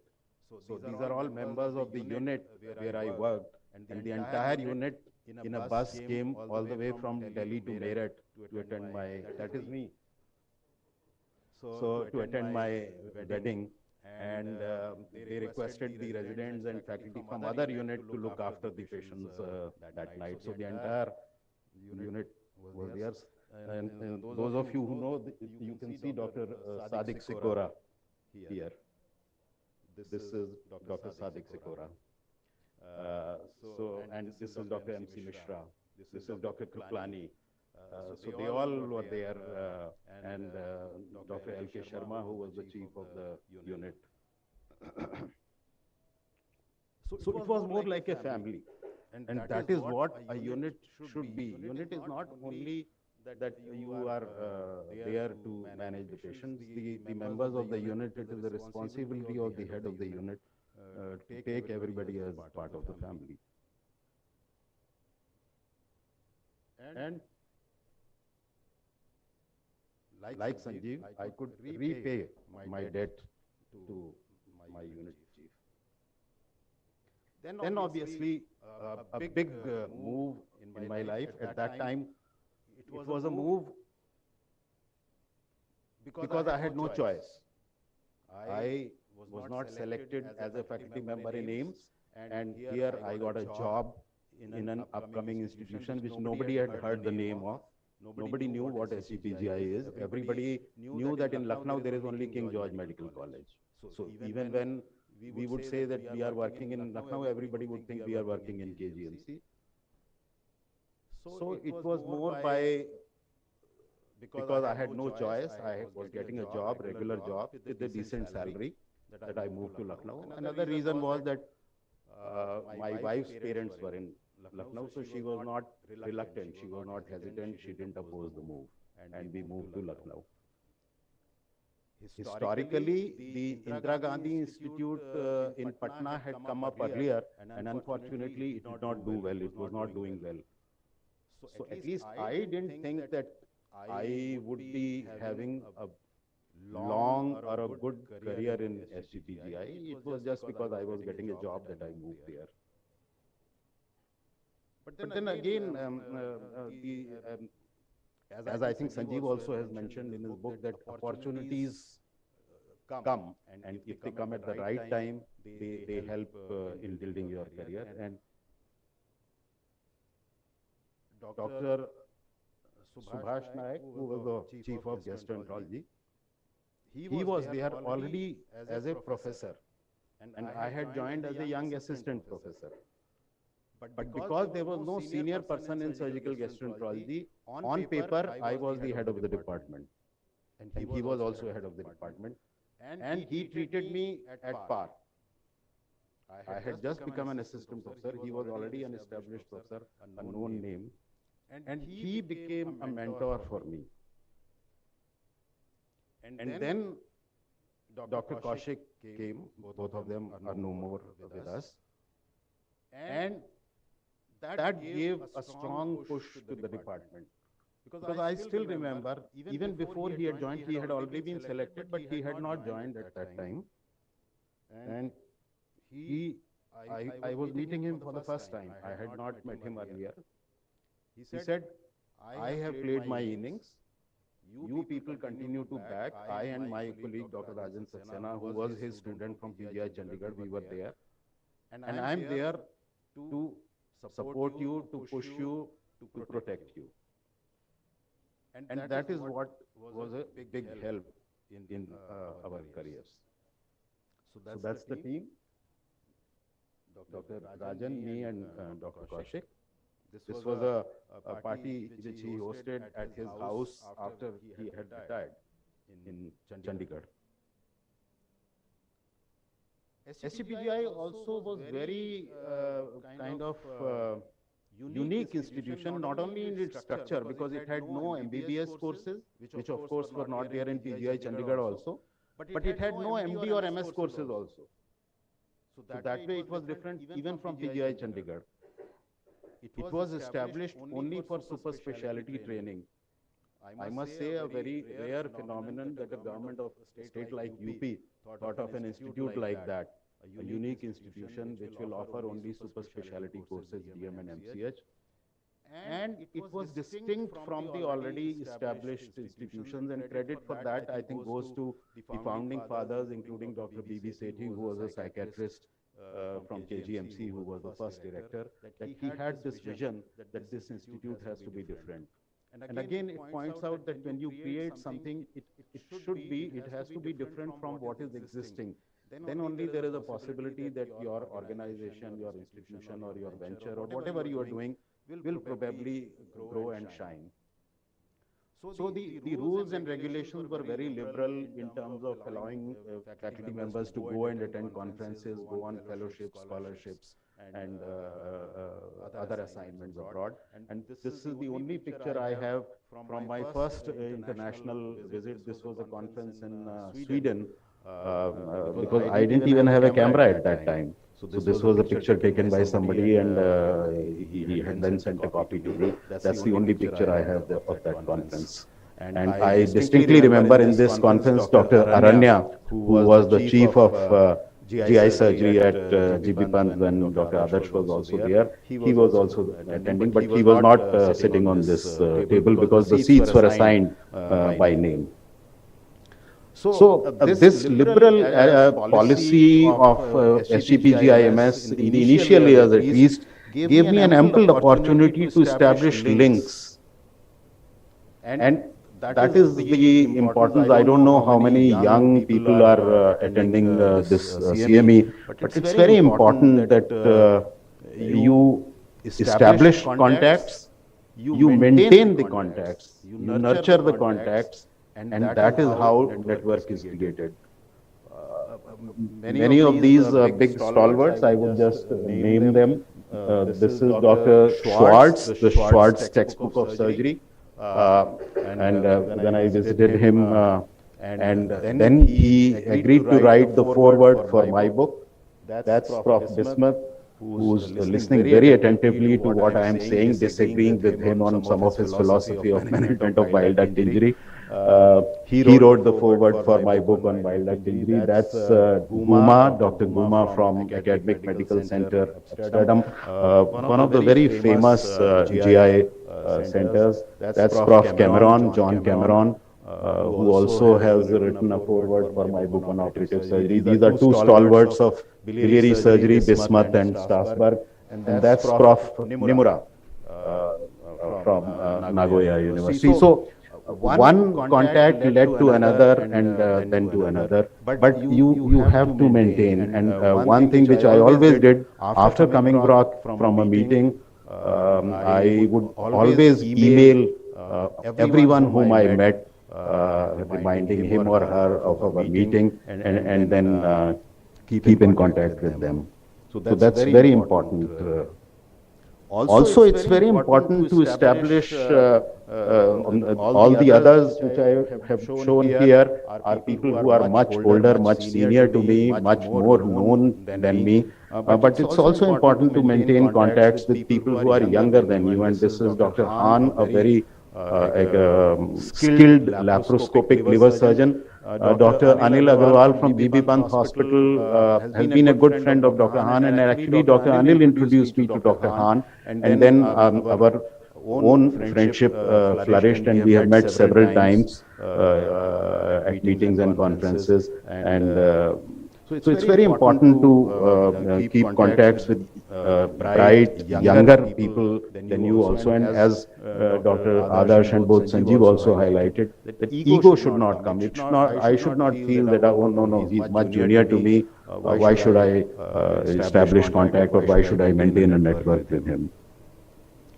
Another thing which I learned, it's not that people in the West are not good.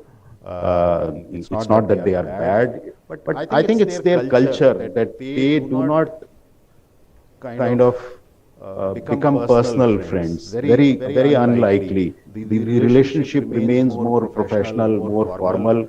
Whereas the Eastern culture, Japan, Korea, China, are more like us. When you meet somebody, even for a professional reason, later on you tend to become more personal friends. And therefore, I would suggest that we should also try to look east, and we should also try to look south, South America, Africa. These are nations where I found that India, and especially Indian professionals, medical professionals, are respected to a great extent, and one can establish very good relationships and contacts with these also. Traditionally, because of, I think, the colonial rule, we have always looked towards the West. We always look towards UK or US. But in addition to that, we should try to look at the rest of the globe also. It's very important if you are at a young or at a middle age to identify some niche areas. Now, I'm sure in every city there are shops like this which sell only one product, but in terms of name and I'm sure in terms of revenue and profits also, they make much more than people who do everything. So this is, I'm told, I don't know whether it is the same one or another one.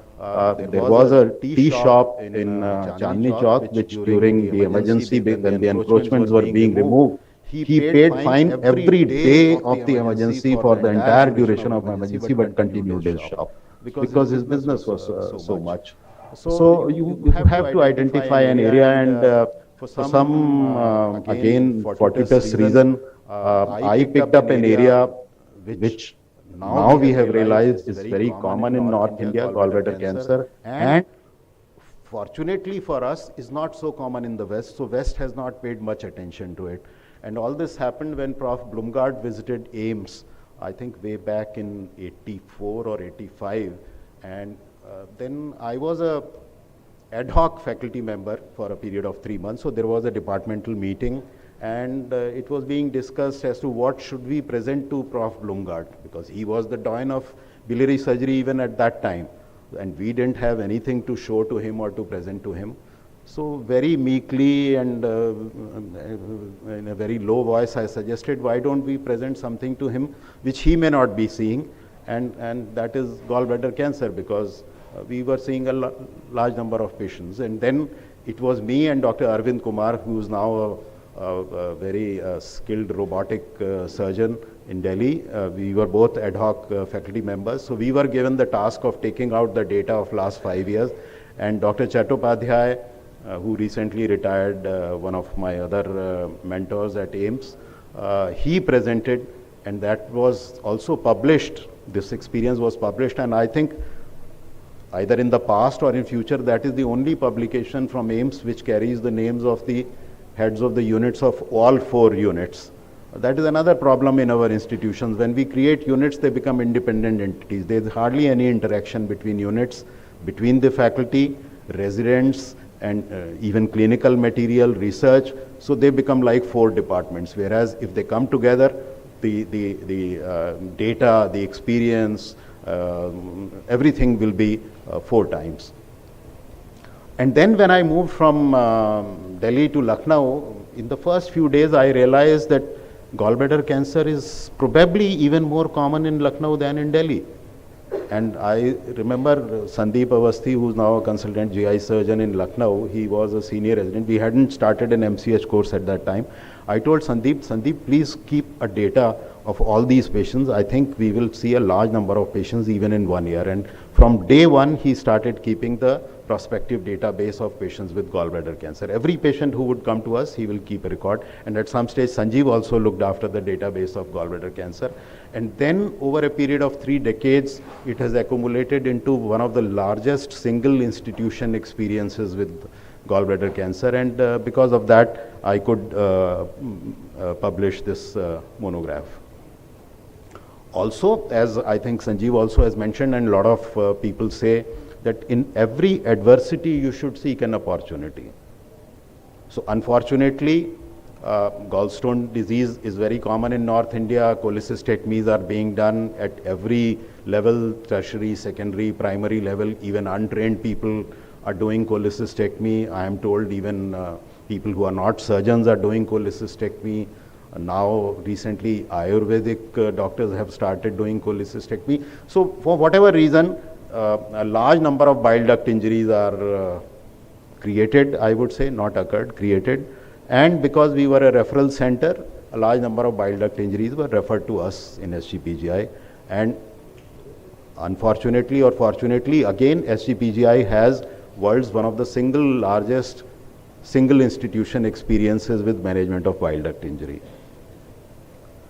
Whipples, we are not as skilled as Dr. Adarsh is, so our complication rates were higher, our mortality was higher, but that also gave us insight, that gave us experience, and even that we could convert into a publication. So even if your results are bad, you can make use of that, at least to tell others why your results are bad and how others can improve upon it. Another thing which I always tell my residents now is that be ready. So for example, every young resident wants to go and present a paper at a conference abroad. But you have to be ready, you have to be prepared. So I tell them that at every point in time, keep 2 or 3 good abstracts ready. The moment an announcement comes, submit that abstract and you are likely to get accepted. So this was again way back in 95, I think, that I got a travel grant to present a paper at that time as a young faculty member at a conference in Japan. This is Dr. Nonami. Behind us is the small but beautiful, famous Nagoya Castle. Also, do not hesitate to ask. Many times we are kind of shy, we don't want to ask. So this is, I remember that I somehow came to know that an Asia Pacific Association of Gastroenterology meeting is going to be held in Sri Lanka. So I knew that Sri Lanka, the disease spectrum is same as us. My another area of interest was abdominal tuberculosis, which again, I was fortunate that even as a resident, along with Dr. Sharma, I could publish a leading article and editorial in the prestigious British Journal of Surgery because the topic was abdominal tuberculosis. So people in England, they see patients of Asian origin who may have tuberculosis, but they don't know about tuberculosis because they are not taught about tuberculosis. So that was probably the reason why BJS accepted that editorial. And I also got £100 at that time, which Dr. Sharma was gracious enough to say that you keep the money. So I wrote to the organizers of the Sri Lanka conference that we have a fairly large experience and I have some publications on tuberculosis. Would you want me to present it? And they invited me, and that was my first international invited lecture presentation. If I hadn't asked them, I probably would not have got the opportunity. Very important to keep documents like Dr. Adarsh has kept, that today you may think that a movement, an event, a person, a document is of no consequence, but still keep it. And today it has become much easier. You just click a photograph and save it. So it is much easier to save documents today, to save memories today. At that time it was very difficult. So this is when I joined as a junior resident in surgery, this is a diary which one of the medical representatives gave to Dr. Atam Prakash, who was the chief of surgery at AIIMS at that time. a very prominent figure. And I was sitting there, so he just took out his pen and signed it and gave it to me and said, Vinay, keep the logbook of all your cases. And I maintained that, and I still have that logbook with me, where I recorded each and every case in which I was scrubbed, who all were there with me as consultant or as co-residents. So it's very important to document, and now almost it has become a habit. Even now, in the era of modern technology, I still carry a piece of paper and pen. Anything which happens during the ward round, in the theater or anywhere, I always scribble notes. And every time in my bag I am carrying notes which I now transcribe into computer text. Sometimes you are given some jobs by your seniors or by your administrators which you think are useless jobs. Like I was asked to produce this booklet, first decade, again when I was a young or a middle level faculty member in SGPGI, and it was Dr. Nayak, I remember distinctly, who pushed me into this, and he said, nahi Vinay, ye tumhe karna hai. And I said, this is wastage of time, what is this going to be of help to me? इतना time लगेगा, इतने सारे documents collect करने हैं, हर department से मांगना है, मुझे मालूम है लोग देते नहीं हैं, सबके पीछे पड़ना है. And doctor Nayak was a perfectionist. Unless the book is complete, unless everything is in order, he will not accept it. So you have to do that job. And I was very kind of resentful, although I did it. And Rakesh Agrawal, who is my younger colleague in gastroenterology, who's now the director of JIPMER Pondicherry, he was my assistant colleague in this. So two of us and one more faculty member. But I was primarily responsible. Now, when we finished the job, the publisher also did a good job. The get-up was very good. So then suddenly it struck me that in India, in UP, in Lucknow, nobody is going to read it. Who is interested in what SGPGI is doing? It is more as a formality that institute has produced it. Maybe people who have come to SGPGI as visitors may like to read it. So I took out a list of all examiners, all experts who came, all foreign visitors who came to SGPGI in various departments, and sent a copy to everyone. At institute's cost, of course, I didn't have to pay for it.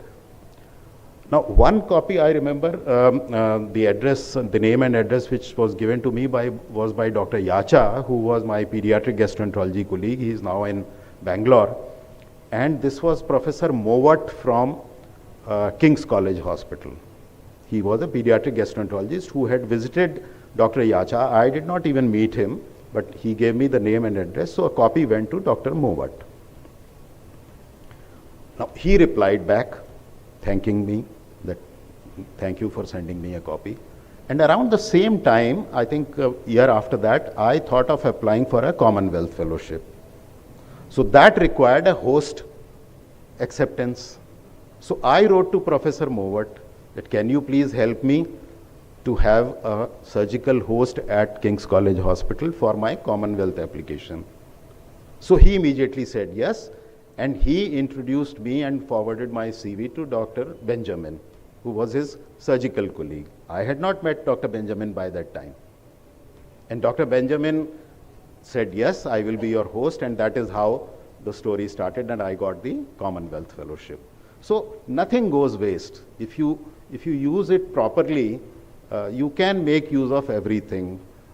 Like it is said of many plants, that every part of the plant which we think is a waste can be used if you think about it. And that's another, my second leading article in British Journal of Surgery with Prof. Benjamin. And again, it is about something which is not common in UK. So both the things worked. We wrote about, if I had written about Crohn's disease, BJS would have said, no, what do you know about Crohn's disease? But because we wrote about something which was more common in India and not so common in UK, but now they are seeing all these diseases because a lot of Indians, a lot of Asians are going there, so they got interested.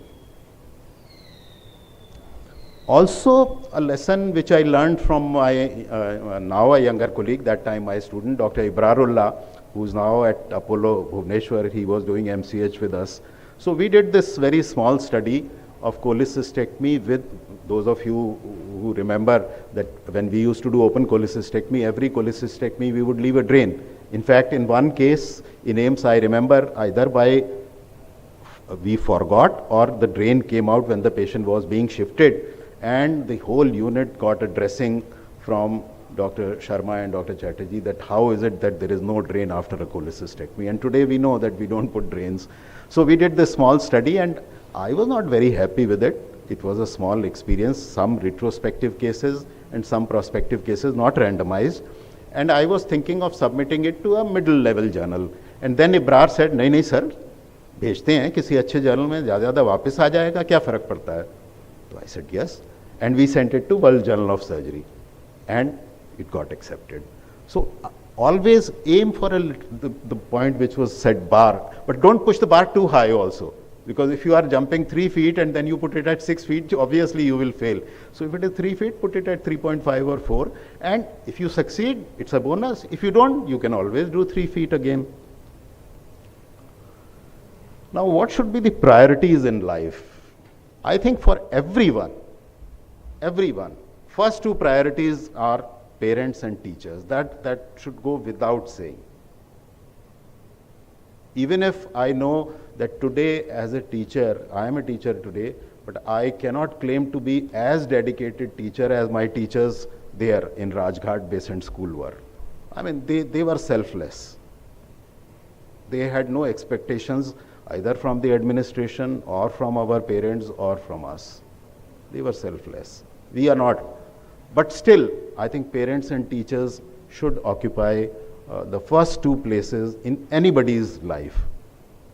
Now, those of us who are in medical profession, doctors, the third priority has to be patients. It again goes without saying. Whether you are in government institution, whether you are in a trust hospital, whether you are in a corporate hospital, whether you are charging, not charging, charging hefty amount of fee, that is a separate matter. That is your policy. But ultimately, the patient's interest has to be the priority. And then on top of that, if you are a teacher or a trainer, which now most of us are, even in corporate hospitals because of the DNB training program, even if there is no DNB program, the younger faculty, the younger residents who are working with you, in a way you are training them, you are teaching them. So they become the next priority. And then for your own interest, I have put friends in between. Unfortunately, Nibha, for doctors, for surgeons, for teachers, the family comes low. That is not, I know that Sanjeev has regretted that in his book, but that regret all of us, if you ask us to write, we will have. Because in my opinion, family does come at the bottom of the list. Right or wrong, I don't know. It has happened, I think, with 99% of us who are in medical profession, at least in the formative years, till the middle level of career. As I said, right or wrong, but family definitely goes down on the priority list.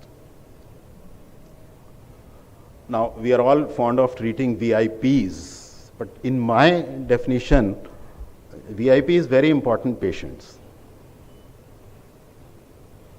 Very important. Even now, on my phone contact list, there are some patients who are listed as so-and-so hepaticojejunostomy, so-and-so hepatectomy, so-and-so pancreatic necrosis. These are some select patients who can call me any day, any time, even if they are 10, 20 years. Somehow a personal relationship developed. Now there is this young lady, those of you who are doctors and surgeons, from a very rural background. I think she was not even educated, or maybe up to class 4 or class 5.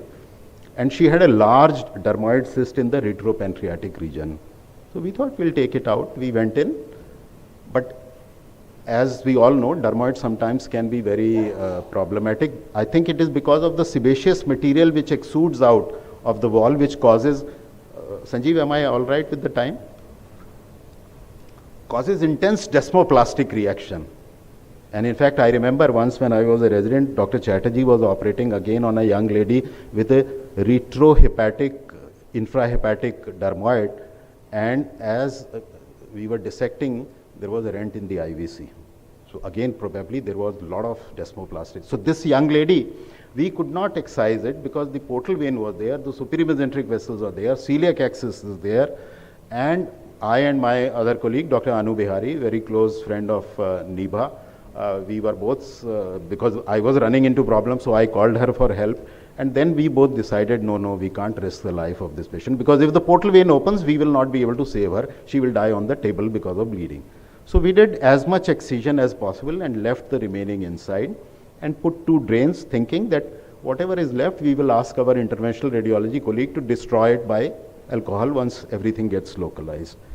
And she went on to have this drain secreting some sebaceous material for months together. And then one day she came crying to the OPD and she said कि मेरे ससुराल वाले मुझे निकाल रहे हैं क्योंकि वो सोचते हैं मेरे को कैंसर है, तुम्हारे इतने दिन से ये ट्यूब पड़ी हुई है, इसका मतलब कुछ गड़बड़ है. So I said, no, next time you come, you bring your husband and whosoever is there to me. And I sat down with the family in the OPD, explained to them everything. And then fortunately the secretions became less and less. We could remove the tube and she was accepted back into the family. And she sent me a WhatsApp message in the middle of the night sending a picture of her baby.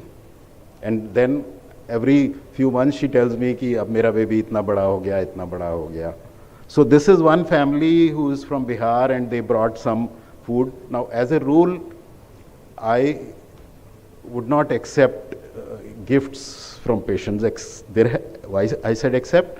Again, I remember when I was a resident, so AIIMS में Afghanistan से patients आते थे. There was this connection because the children's hospital in Afghanistan, Kabul, was being managed by AIIMS at that time. So there was this gentleman who came with enterocutaneous fistula and we looked after him for weeks and months together and finally he became all right. So he came to me in the hostel and brought a packet. तो उसमें I think कुछ dry fruits थे अफगानिस्तान और एक साड़ी थी. He thought I am married. I was not married at that time. और एक shirt थी. तो उस समय तो मैं बहुत ही ज़्यादा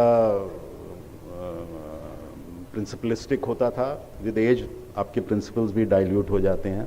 तो I just said no, get out from my room. और वो गुस्सा हो गया. एंड देन इन हिज टूटी फूटी उर्दू ही एक्सप्लेन टू मी कि आपने मेरी इंसल्ट कर दी है. Because I think in Islamic religion it is not courteous to refuse a gift. And या शायद अफगान कल्चर ऐसा है. तो फिर मेरे को उसकी बात समझ आई तो मैंने उससे वो ले लिया. फिर मैंने उसको बोला कि भाई मेरी तो शादी नहीं हुई है, साड़ी का मैं क्या करूँगा. तो सेड नहीं, वापस तो हम कोई गिफ्ट नहीं ले सकते. तो then I kept it and then I gave it to a lady with corrosive stricture whom Dr. Chatterjee had operated when she was being discharged. So I gave it as a gift to her. I said, you are like my sister, you take this sari from me. So this patient brought some food and in the OPD I ate some food. So patients have to be priority. But unfortunately हम ज़्यादातर लोग कोशिश करते हैं कि जो the so called VIPs हैं उनके साथ relation बनाएं. But मुझे ज़्यादा अच्छा लगता है कि जब मैं जो very important patients हैं उनके साथ रिलेशनशिप बनाऊं. So that is why even after 30 years in Lucknow I still do not have any IAS officer और ministers contact in my contact list. Friends are important. Now friends can be school friends. My oldest non family relationship today is from Rajghat Besant school. उसमें से 2-3 लोग हैं जिनके साथ अभी भी contacts हैं. हम उनके बच्चों की शादी में जाते हैं, वो हमारे बच्चों की शादी में आते हैं. हमारे बच्चे जब US में हैं जहाँ, तो जब हम जाते हैं तो उनके बच्चों से मिलते हैं, वो जाते हैं तो हमारे बच्चों से मिलते हैं. Also it is important to have friends whom you may not be meeting very frequently. You just meet them at professional meetings, but you know कि वो आपके वेल विशर हैं. अगर उन्होंने आपको कोई एडवाइस दी है तो आप उसको आँख मूंद के फॉलो कर सकते हो. And one of them is sitting here in case you don't recognise him. And as I said, the next priority for a teacher are his students. So this is only one batch. As was mentioned, I think more than 100 or maybe even 150, I have lost counts. Students have gone through SGPGI and now I am fortunate that I am still continuing as a teacher. So students, these are my research students. आप उनके उससे देख सकते हो कि research students as opposed to clinical students are more free. वो जैसे भी ड्रेस होती है, क्योंकि वो रात में कभी काम कर रहे हैं, अकेले लैब में काम कर रहे हैं, तो वो घर भी आ गए हैं. I am also in a casual dress, so they have brought a cake for my birthday. So these are some of my research students. Then they call you when they organise meetings. जैसे संजीव ने इतनी बार मुझे बुलाया. This is Shabi Ahmed, the tall one, who is now the chief of surgery at Allahabad. I'm just showing some sample pictures. Then they take you out for dinner also. This is Himanshu, who is now in Agra, and his wife Nisha. That's my wife Lily. Actually, she was to be here. She should have been here, but because of a family commitment, some guests, and guests भी ऐसे नहीं. मेरी साली है, उनकी बहन है, वो ऑस्ट्रेलिया से आई है, तो it was not possible for her to come. Then they also take you to show their hospital. I still remember Sanjeev का जब बन रहा था तो संजीव और निभा ने मुझे दिखाया था. महिंद्रा जब यहाँ अपना नरवरिया, डॉक्टर नरवरिया, उसका जब बन रहा था तो वो मुझे अपना दिखाने के लिए ले गया था. So many of you have taken me around and shown me your venues. Also, their children. This is Joy's children when I went to their home. This is again Nisha when she came to Jaipur. They visited our house. So, students obviously become part of your family. This is Devin Nayak, who is in Raipur. Again, one of my students. He has a big medical empire today, and कौन सी गाड़ी है? अरे Jaguar. तो हम जब वहाँ पहुँचे तो उसने वो खुद लेके आया. Chauffeur was sitting on the seat by side, and then he said कि ये, अब मैंने कहा भाई ये गाड़ी मेरे को नहीं, तेरे पास और भी गाड़ियाँ हैं, दूसरी गाड़ी मुझे दे दे. ही सेड नहीं नहीं आप इसी में जाएंगे. सो that is me pointing out that. तो अब संजीव ने तो पब्लिश कर दिया, मेरी तो अभी पब्लिश नहीं हुई, लेकिन मेरे हैंड रिटन नोट्स हैं. तो उसमें जो एक चैप्टर का टाइटल है, क्योंकि उस समय मेरे पास मारुति थी, own Maruti but ride Jaguar. Leadership also is important, and as Sanjeev has also written, that leadership needs to be created. You don't have to have a position to become a leader. Position is if you want to become an administrator, and leader, even if you don't have a position, you can lead. So that is a picture of me from my MBBS days. That's also an interesting story. I was in second semester, that means first year MBBS, and traditionally AIMS की students union में first year वालों के लिए 3 ही position होती थी: class representative, social secretary, and I think sports secretary. Next higher position was finance secretary, which traditionally went to a 4th semester or second year student. तो उस साल जिस स्टूडेंट ने 4th ईयर का नॉमिनेशन भरा, he was not a popular student, he was a bit notorious kind of student. So lot of my friends suggested, why don't you file your nomination? So it was the first time that a second semester student became a finance secretary of the students union, and that helped me because उस समय हम अपने जो press release या जो भी issue करते थे खुद टाइप करते थे. उस समय फोटोकॉपी नहीं होता था, साइक्लोस्टाइलिंग मशीन होती थी, तो हम खुद उसको साइक्लोस्टाइल करते थे. फिर मुझे थोड़ा बोलना आ गया, क्योंकि स्पीच कभी कभी देनी पड़ती थी. एडमिनिस्ट्रेटर्स से कैसे बात करनी है वो आ गया. And then it went on to become the president of the resident directors association, जहाँ बहुत स्ट्राइक्स भी करी, बहुत धरने भी दिए, बहुत डेमोन्स्ट्रेशंस भी किए. Even during emergency we protested, which was a very rare thing. And then, of course, I continued as the secretary and president of the faculty forum at SGPGI. But lead by example. Don't preach what you do not or what you cannot practice. So that's very important. और आजकल तो बच्चे और ज़्यादा smart हो गए हैं. They know कि आप जो बोल रहे हो आप खुद तो करते नहीं हो, हमें क्यों बोल रहे हो. So if you say something, first you should be doing it, and then only you should be telling your students. Or at some stage, at least I feel, one should retire. And retire not in the a semantic meaning of the term. Retire means that you should change the way you work or change the way that you spend your time. So now when I have moved to my new assignment, I came with an intent, came with a purpose, and that is why I was seeking a platform like this, where I could be allowed to do what I want to do rather than being told to do that you have to do this. And I know that indirectly behind the scenes, Dr. Adarsh played a role in my moving from SGPGI to this hospital, because the chairperson emeritus or the Sarve Sarva of the hospital is a very good friend of Dr. I didn't know about it. I never spoke to him about it. He never talked to me about it. But I know that he played a very important role. So here I am more like a, should I say, a coach. So there is a team, which is a good team. They are playing, they are batting, they are scoring good runs. But I am there, and that is me sitting on the stool there, corner.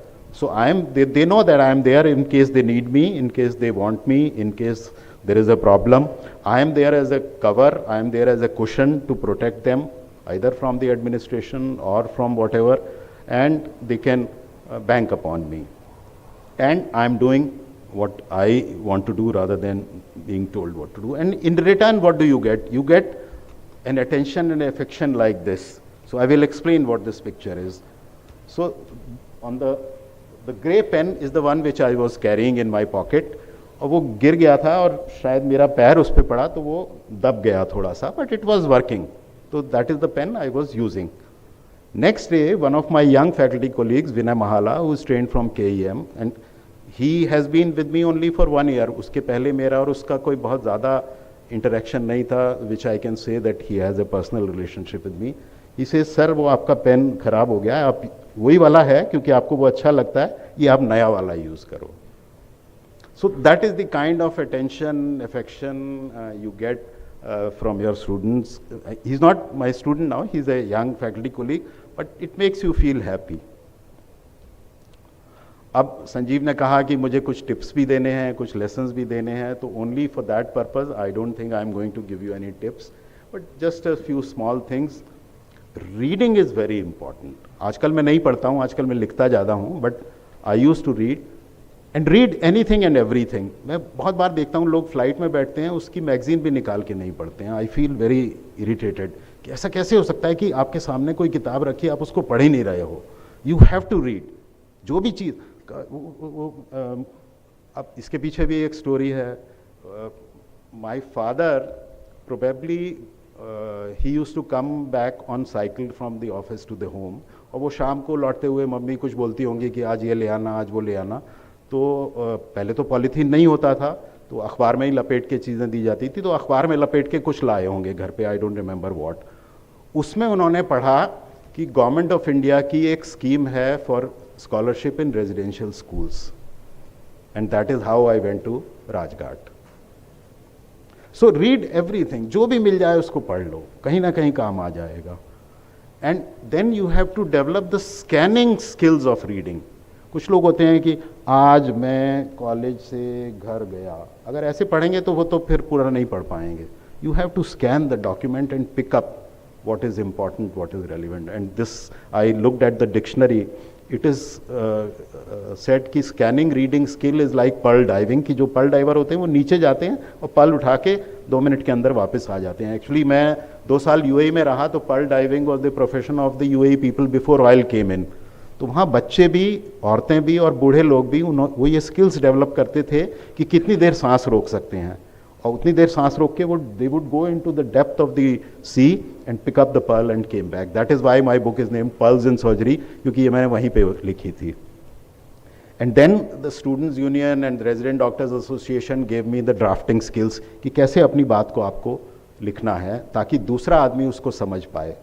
And that is what peer review is. अगर आपने article लिखा है और वो reviewer को या peer reviewer को नहीं समझ आया, एडिटर को, तो वो तो फिर रिजेक्ट कर देगा. So you have to know the drafting skills and you need to know how to summarize. अब हमारी मीटिंग्स में बहुत सारे लोग होते हैं, अक्सर हम देखते हैं कि they would stand up, make a comment for 5 minutes, but at the end of it, probably they also don't know what they wanted to say. So you should be able to say what you want to say in not more than 1 minute. That should be good enough. Time management, of course, is important. We are all so busy, obviously first with patients, then teaching, studying, research, whatever. थोड़ा बहुत time family को भी देना पड़ता है, मजबूरी में देना तो पॉसिबल नहीं होता. So time management, multitasking is very important. At any given point in time, you should be doing at least a few jobs. Not कि पहले एक काम खत्म हो जाए और दूसरा शुरू करूं. If there are any students and residents, you have to be omnivorous and omnisomnous. Eat whatever is available, sleep whenever you can. ये अगर दो है, अब I can sleep, मैंने ट्राई नहीं किया, but I am sure I can sleep standing also. अगर इधर उधर सपोर्ट है तो मैं खड़े होकर भी सो सकता हूँ. So that is why I have never developed a jet lag in number of visits to US, because मैं जैसे ही बैठता हूँ, अभी तो मेरे को फॉर्चुनेटली मेरे हॉस्पिटल एडमिनिस्ट्रेशन ने गाड़ी भी दे दी है, क्योंकि उनको मैंने बोला कि मैं ड्राइव नहीं करना चाहता हूँ. Hospital is about 15 kilometre. The moment I sit down in the car, I close my eyes और आई टेक अ नैप. तो वो हैबिट बड़ी अच्छी है, उससे आपको अच्छा रिलैक्सेशन हो जाता है. Few things which I feel are important. Yes, you should not be talking much, but if it comes to saying something which you feel strongly about, then you should say it. Whether the other person likes it or not, that much guts and spine you should have, because brain without spine has no meaning, because it will lie on the floor. If there is no spine, the brain will be lying on the floor. Perfection, yes, nobody can achieve perfection, अगर हम true definition देखें, but still you should try to strive for it, and that is what I learned, as I said, from doctor Nayak. Also as was shown in one of the cartoons, that you have to be listening. You have to be listening, and I feel you have to be listening more to those who do not speak your language, who are not talking the same thing as you are doing, because those who are speaking the same language as you want to hear, they are probably not speaking the truth. And as has been emphasized by everyone, relationships are definitely much, much more important, whether it is with patients, students, family, friends, as compared to money. Another thing which I personally am very particular about, that it's very easy to shout at somebody who's lower than you in the rung, whether in the family, in the social circles, in profession. But if you have the guts, you should be able to speak in a loud voice to somebody who's above you. If you feel strongly about what you are saying is right, then you should have the guts to talk loudly. Most of us, हाँ sir, जी sir, ऐसे करते हैं, और जब हमारा नीचे वाला होता है उसको उसकी गलत बात पे भी, मतलब सही बात पे भी डांट देते हैं. I personally feel that is not correct. Unless, and I would say even if you belong to a rich family background, in the initial years, for my young colleagues, you should live a frugal life. So, it doesn't matter if your father is a millionaire, billionaire, or whatever. When you are a trainee, when you are a young person in the profession, live a frugal life, live on what you are earning, not what your parents are giving you, and save for future. And of course, today it is very important, and I put social media also in that these are all very easy to get addictions. I see people, as was pointed out, I think by Dr. Adarsh also, that even in important meetings, even in important discussions, even in gatherings, people are addicted and stuck to social media. I think it's one ill which we have to be very, very careful about, especially for our children and our grandchildren. So this is a picture, I asked Sanjeev, because I had only this picture. I think उस समय भी इतना ज़्यादा वो नहीं था. So that is Dr. Nandi, and this is Sanjeev's first book which was being released. Sanjeev is there, although he is not seen. I asked him whether he has a better picture, but he also could not find one. So I'm grateful that I was there even at his first book release, and I'm here at his second book release also. Now, what is the competition between Sanjeev and me? Ideally, there is no competition between a teacher and a student, a mentor and a trainee. But एक पुरानी कहावत है, वो थोड़ा सा शायद negative उसमें है या सरकास्टिक मीनिंग में है कि गुरु तो गुड़ ही रहे और चेला चीनी हो गया. But I think that should be taken in a positive way. Every guru should aim for his chela to become the chini, to go farther than him or her, because that is how the society will progress. If those whom I am teaching and training, they do not achieve the same level or even higher level than me, how will it progress? फिर तो वो standard नीचे नीचे जाता जाएगा. So I am very happy to say that in terms of publishing books also, I am following Sanjeev. He released his book first and then I followed with my book. And now again, I am still to scribbled notes on virtually the same topic, which I have to compile and give them a shape. And Sanjeev has already gone ahead with it. So I am very happy. I feel very proud. I feel satisfied that he has been able to do something which I will probably do after a couple of years. I do agree with most of the things which, because I will be asked to comment on the book, so I might as well do it now. So I agree with most of the points which Sanjeev has made. Some of these things are very, very important, but there has to be, and this one, so that's my hobby, writing on non-medical topics also. This one is published. The one on India quiz is on Kindle, and Ramayana quiz is almost getting ready. This also is important. So as I said that when we were young and middle level of profession, we couldn't give time to our family, especially our children. Same thing what Sanjeev has mentioned, parent-teacher meeting, homework, exam, everything is shouldered by the spouses who even sacrifice their own career, their own ambition.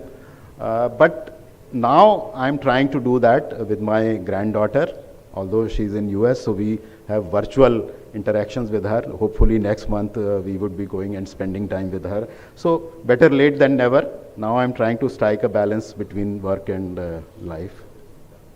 But there are a few points where I not disagree. I have my opinion. He has his own opinion. He's also right. I am also right. He says take calculated risks. I play very safe in my life. I don't take any risks at all. Wherever I feel there is a small risk, I keep away. For example, in conferences, I don't go very close to Dr. Adarsh because that's very risky. So I stay away from him. Spiritual, I know Sanjeev is very deeply spiritually inclined. Again, like Dr. Adarsh, I am not a religious person. My maximum religious activity was when my mother would say कि आके पूजा में बैठ जाओ, I would go and sit there. But on my own, only time we went to temple was when we were students. तो वो AIIMS और सफदरजंग के बीच में एक छोटा सा हनुमान मंदिर था. Every Tuesday, again because of some of my friends who were religiously inclined, हम वहाँ जाते थे. मैं ज़्यादा प्रसाद लेने के लिए जाता था. But now I don't.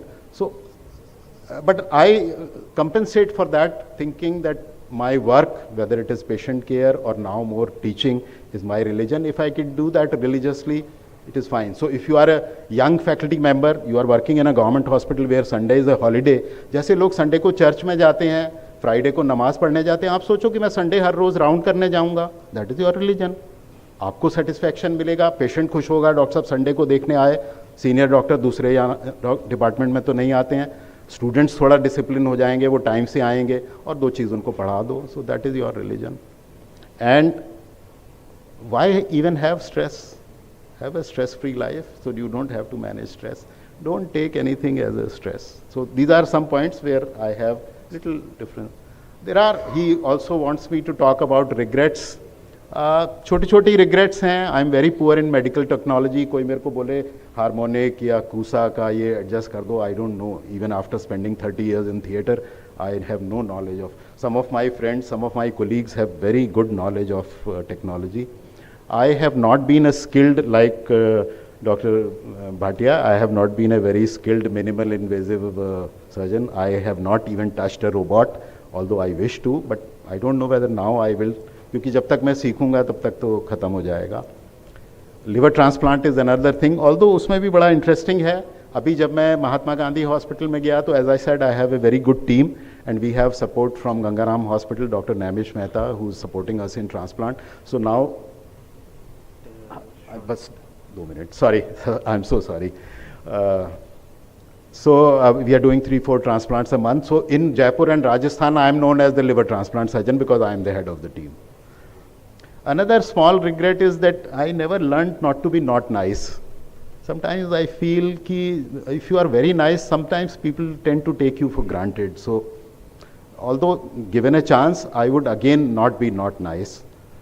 Sports has been my weak point, never played any sport. और अब एक प्रॉब्लम हो गई है कि नाम भूल जाता हूँ, तो बड़ा एम्बैरेसिंग हो जाता है. लोग मिलते हैं जिन्होंने मुझे इनवाइट किया, इवन अब्रॉड होस्ट किया, एंटरटेन किया, फेलिसिटेट किया, and I don't remember them. Sometimes it becomes very difficult. Big regret.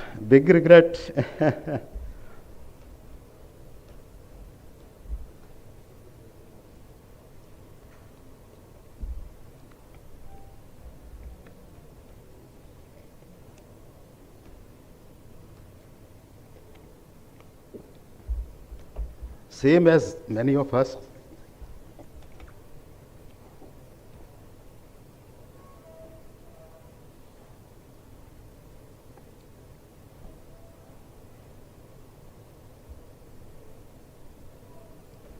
We could not give enough time to our parents. Should I say thank you to Sanjeev for this? No. I should not, I will not. Because I don't say thanks to these two young people who are my sons. So I never say thank you to them. And even Sanjeev doesn't have to say thank you to me. Because that is his right. If he calls me, that is his right. And I have to come because it is my responsibility.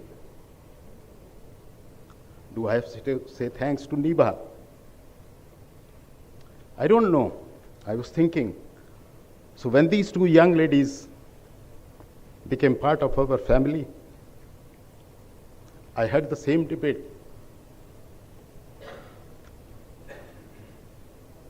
So Nibha, you are much senior to them. They came only 5 years ago and 1 year ago. So I won't say thank you to you also.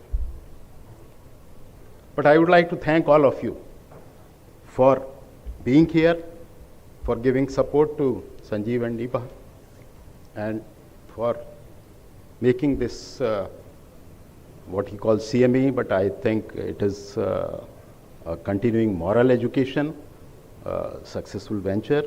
Those of you who are in medicine, surgery and oncology, this is a meeting that we are organizing. You can join online using this link. I'm sorry I overshot the time. Thank you. Thank you very much.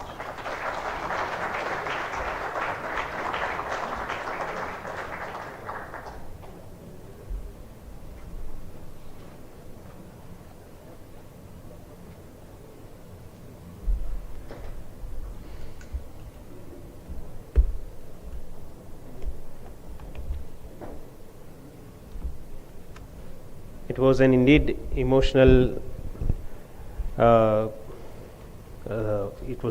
moment for all of us, and we thank Dr. Kapoor for his elaborate way on views of the professional life. Now I request Dr. Praveen Bhatia for his lecture. Dr. Praveen Bhatia did his MBBS from prestigious Maulana Azad Medical College, New Delhi, and MS from Ram Manohar Lohia Hospital, New Delhi. He got trained further in overseas centers under various stalwarts of the field.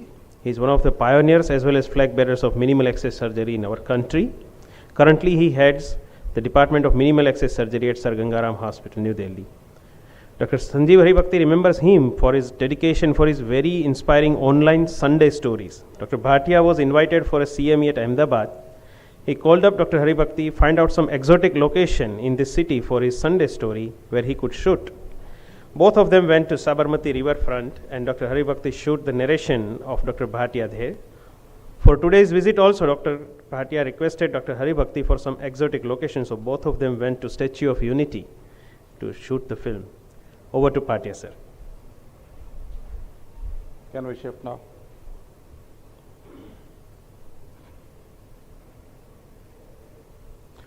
Thank you very much.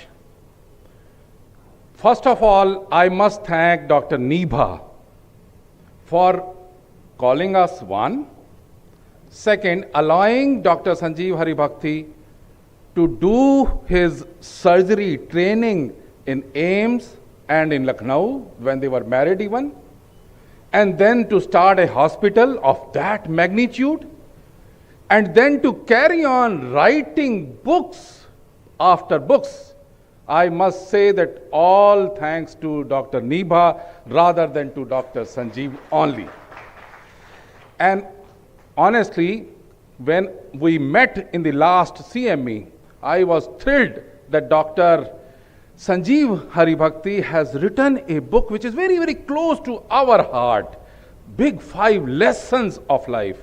And believe me, after reading once, cover to cover, I had to restart and underline the book, so that ultimately I am still the student. I am trying to unlearn, learn, and relearn. And that has been my passion for last so many years. I must thank, in the same spirit, Dr. Adarsh Chaudhary. He has been my mentor for last decades, 3 or 4 decades. And he is responsible for whatsoever I am going to speak today. And in the end, I would not miss an opportunity to thank Dr. Indu Bhatia, my wife, who, in spite of my Sunday stories, my presenting all these, she has come here to listen to me also. Thank you very much. And in this photograph, are you able to see the earth? Are you able to see India? Are you able to see Sir Gangaram Hospital and Bhatia Global Hospital? Are you able to see Parveen Bhatia in this? So why ego? Why me? Why I? Our thoughts are that we have to tell our younger colleagues that we just had an existence which is non-existing. And ultimately, we will too shall pass away. And we have to pass on the messages. As frankly speaking, when I went to, both of us, Indu and me, went to Masai Mara, we were surprised when we were taken after the visit to Masai Mara National Reserve to this airport. Can you imagine? This is the airport. We are standing on an airport and we had to take a flight from Masai Mara to Nairobi on such a airstrip. So this is the existence. Oof, you are gone. What I mean to say, we care so much for us, but ultimately my motto in life has been inspire or expire. If I am able to inspire the younger colleagues, my job is done. And if I am not able to inspire the people, I should expire.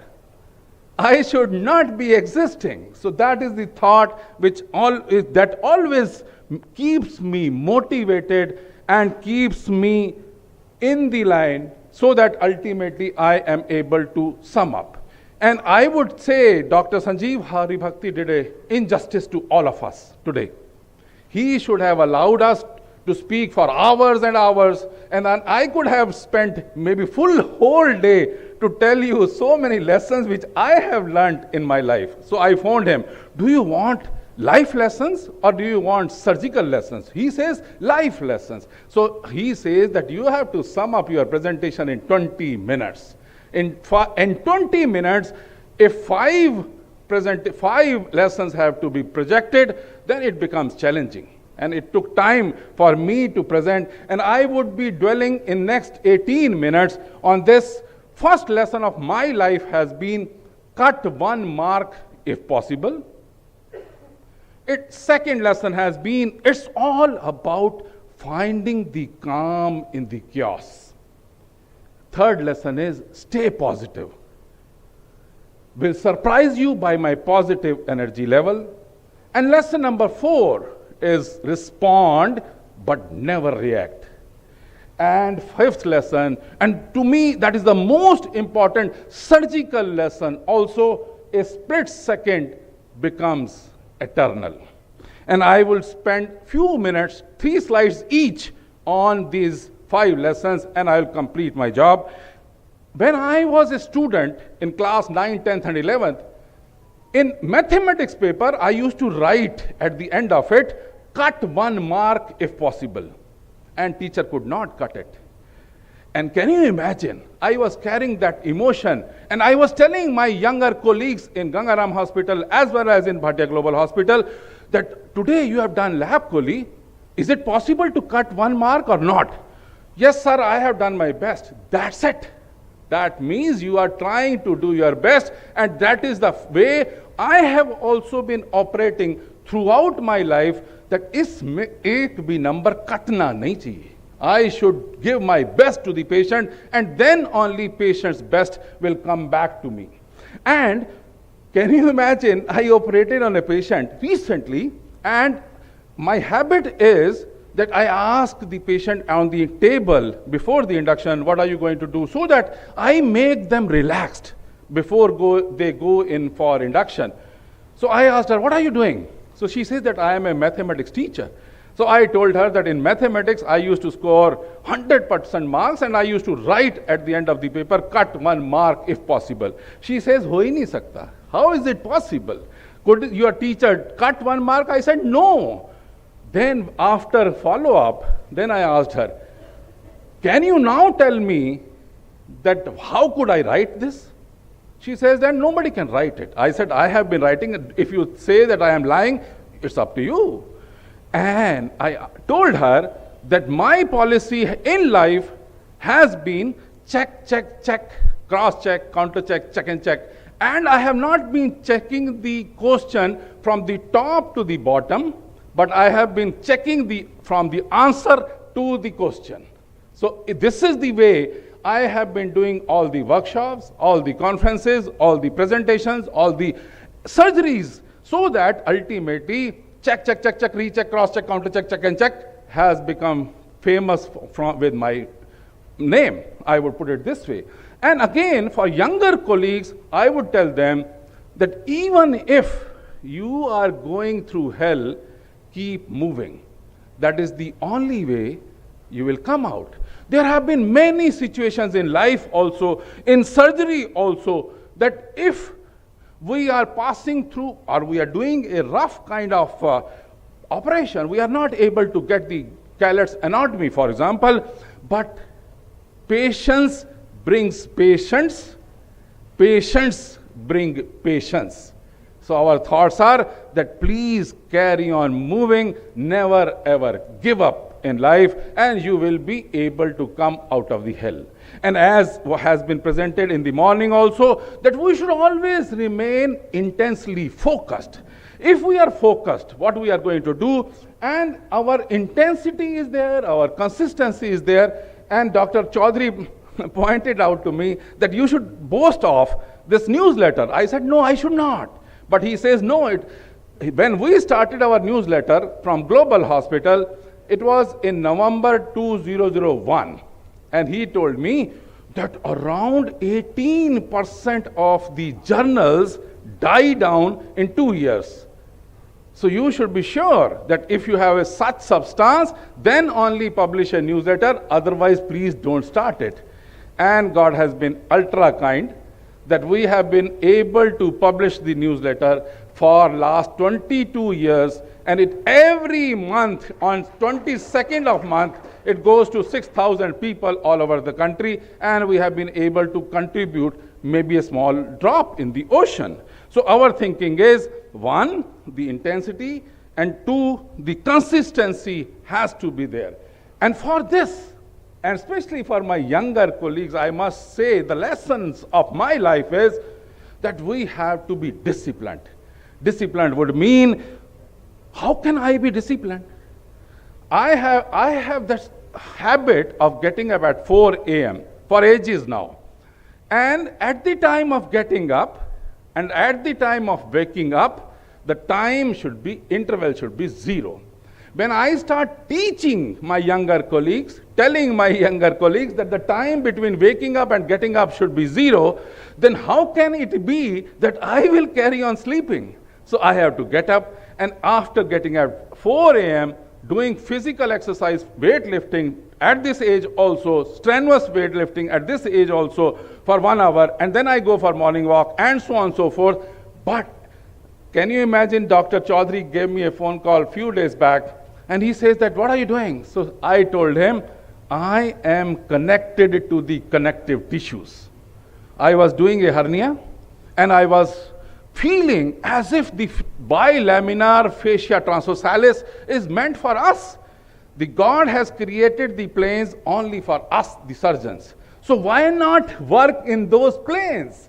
The vessels are away. Why should we not respect the anatomy? Once I am connected to my own self, once I feel God lies within me, devil also lies within me, enemy also lies within me, tissue I have to respect, then only the tissue is going to respect me. So that is the thought, that either suffer the pain of discipline or suffer the pain of regret, and never ever quit. This is me. Inside the frog is in me. I am in the mouth of the stork, and I am trying till the last moment that I will never ever give up, and ultimately many times the stork is dead, the frog is still playing. Lesson number 2 is, when I am operating, and there will be some situations, day before yesterday when we started from New Delhi, then my wife, being a laparoscopic gynecologist, she was operating on a very, very challenging hysterectomy, and it was all adherent to rectum and every structure. So she called me, she called for help, that is very good. But when I started operating, because I had to take the flight in the evening, I had to operate one of the obstructed hernias in Sir Gangaram Hospital. So I was carrying on reinforcing in my mind, calmness is superpower. Calmness is superpower. Suffer mein nikloge, dhoop to hogi hi. And it is all about finding the calm in the chaos. And once that kind of habit is there, that chaos will be there. Difficult anatomy, difficult surgery, difficult situations will be there. But if you are able to calm yourself throughout, then definitely you will be able to come out in the end. And lesson number 3 will surprise you with my positive energy level. This is my tagline on my WhatsApp, and it has been there for ages now. Our feeling is that most of us are not positive. We are living the life of a makhi. There is a difference between makhi and madhumakhi.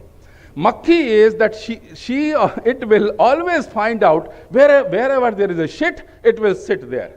But whereas a honeybee will always find a flower, even if lot of shit is there, but always will find a flower, suck the nectar and do the job. So what I mean to say, be a madhumakhi and not a makhi.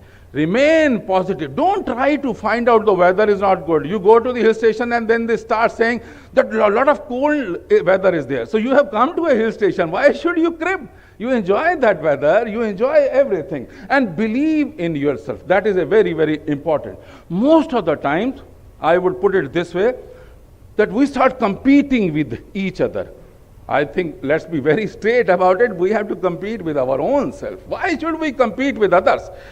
I remember a small story of frogs that they announced that on this day in the morning at 7 a.m. they will be racing towards the top of the mountain.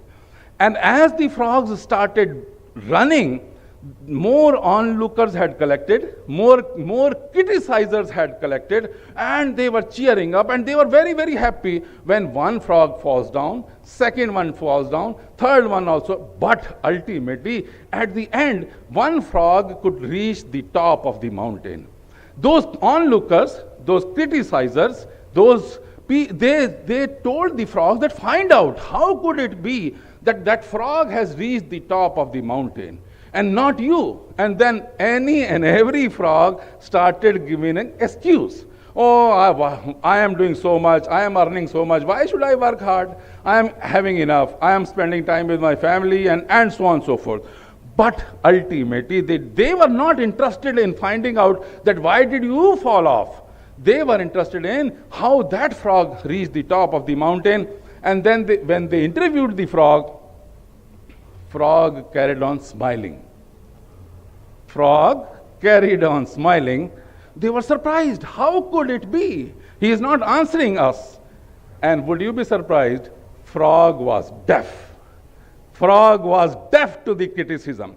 He was looking at the onlookers, he was looking at the criticizers, that, oh, cheer up, but he was always thinking that it is all cheer up. They are not critics, and he could carry on and reach the top of the mountain. And believe me, you have to decide within your own self to be happy. There is nobody can make you happy or unhappy. You have to decide within your own self that you have to remain happy. And this was the lesson which was given to me by my late Professor Dr. B.S. Rana from Maulana Azad Medical College.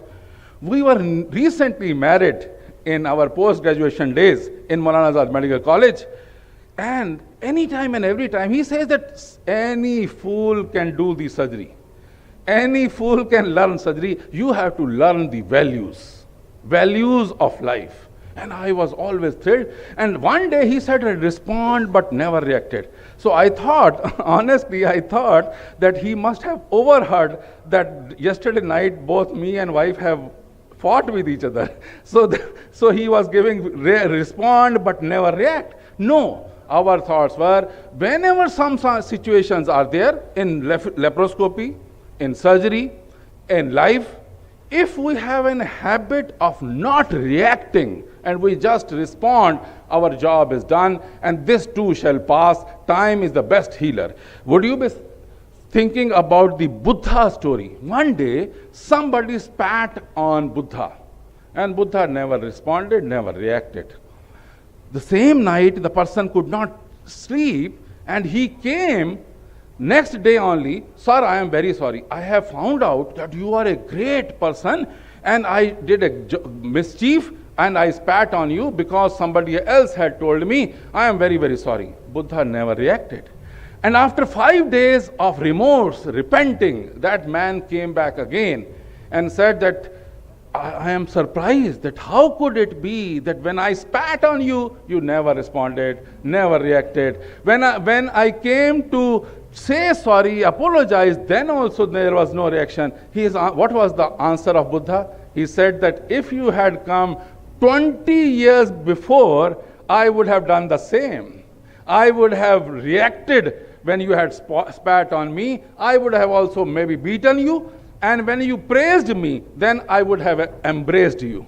But now I have gone beyond, and I have gone within myself.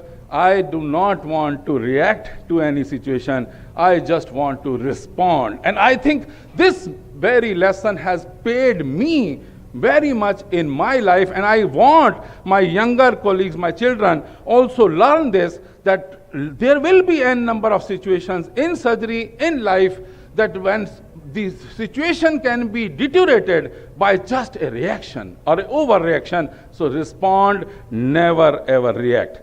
And the last lesson is a split second becomes eternal. And for example, if somebody is operating the gallbladder surgery, or if distractions lead to disasters, many of us carry on attending the phone calls from home or wherever, whenever, and if you injure the CBD, I always tell my younger colleagues, you are going to make this patient or this person a biliary cripple. A split second becomes eternal. So just think about it. When I do bariatric surgery, at the clipping, at the stapling, I always tell, please, the last stapler has to be fired. When there is doubt, there is no doubt, because 70% of the leaks will be at G junction. So split second becomes eternal. You will try to think that you are saving the cost of one cartridge, but imagine the cost of the complications which the patient is going to suffer in life. That is very, very important. So my thinking is, most of us, I'm so sorry, I get pained that most of us are not sensitive to the patients. Most of us are either counting money or counting our hours, how many hours we have worked. we should be sensitive, especially my younger colleagues should be sensitive to the patients. Patients should be treated as my mother, my brother, my sister, and then only I should do the surgery. Otherwise, I should not be allowed to do surgery. And in the end, I would just sum up with one small story. And for this, बहु बीती थोड़ी रही, बहुत बीत गई, थोड़ी रही, पल पल गई बिहाए, एक घड़ी के कारणे मत कलंक लग जाए. What I mean to say that just you have done such great job throughout your life. You have operated so many surgeries. But if you do one mistake and ultimately the patient has cascade of events, your job, your life, your sensitivity is gone. So our thinking is that once we have done so good with our friends, with our relations, with our family, so why should we do anything which will ultimately kalank our life? So the story is that there was a king. He called all the kings, big 5 kings from all over the world, and they were sitting in the evening with him, and he called one prostitute or a tabayaf to do the night singing throughout night. And he called his guru also. And the king gave the envelope of ashrafis, the coins, to the guru, and he instructed that whenever you feel that she has recited a beautiful couplet or she has done a good dance, then you can give her the money. And would you be surprised, at 4 a.m., the tabalchi who was with her singing, and so he started dozing off. And when he started dozing off, she used this couplet, बहुत बीती, बीत गई रात, थोड़ी सी रही, पल पल गई बिहाए, एक घड़ी के कारणे mat kalank lag jaye. If you doze off now, if you sleep off now, whole of my dance, whole of my night, everything will be wasted. So he could understand, and he started playing tabla very well, but that guru also could understand. And he threw all the ashrafis on that prostitute or a female. And after that, son of Raja, of king, prince also gave his diamond ring and threw it at her. The daughter, who was not getting married for so many years, she also gave a necklace of diamond in front of her. And after that, that singer started again going towards the king. And when she was going towards the king, Bahu Biti Thodi Rahi, Pal Pal Gai Bihai, he said, no, stop it now. You are not going to tell me this. You are just a simple tabaif or a singer, and you have earned so much in one night. He has given you all the ashrafis. My son has given the diamond ring. My daughter has given a necklace of diamonds to you. Please do not come to me. It is not done. You should not have done it. Guru says, don't stop Raja. Don't stop her, because she is my Guru. How?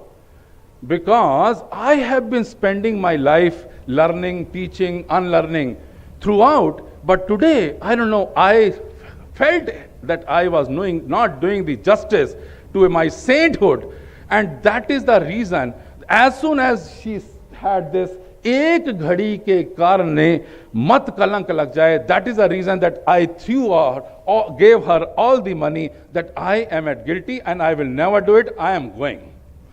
And what about the prince? Prince says, why did I give the diamond ring to her? Because honestly, you were adamant to remain the king of this area. You are not giving up. So I had plans that today you will be killed. My father will be killed and I will become the king of this place.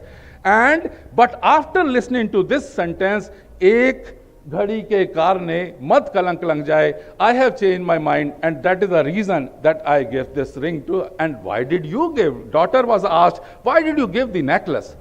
She says, I was not getting married. I was getting frustrated for so many years, but I was running away with my Mahavat, the elephant driver. So I was running away today itself with my Mahavat, but as soon as I heard this couplet, and I thought that ek ghadi ke karne kahin kalank na lag jaye. That is the reason that I have given my necklace. And can you imagine what was the response of that girl?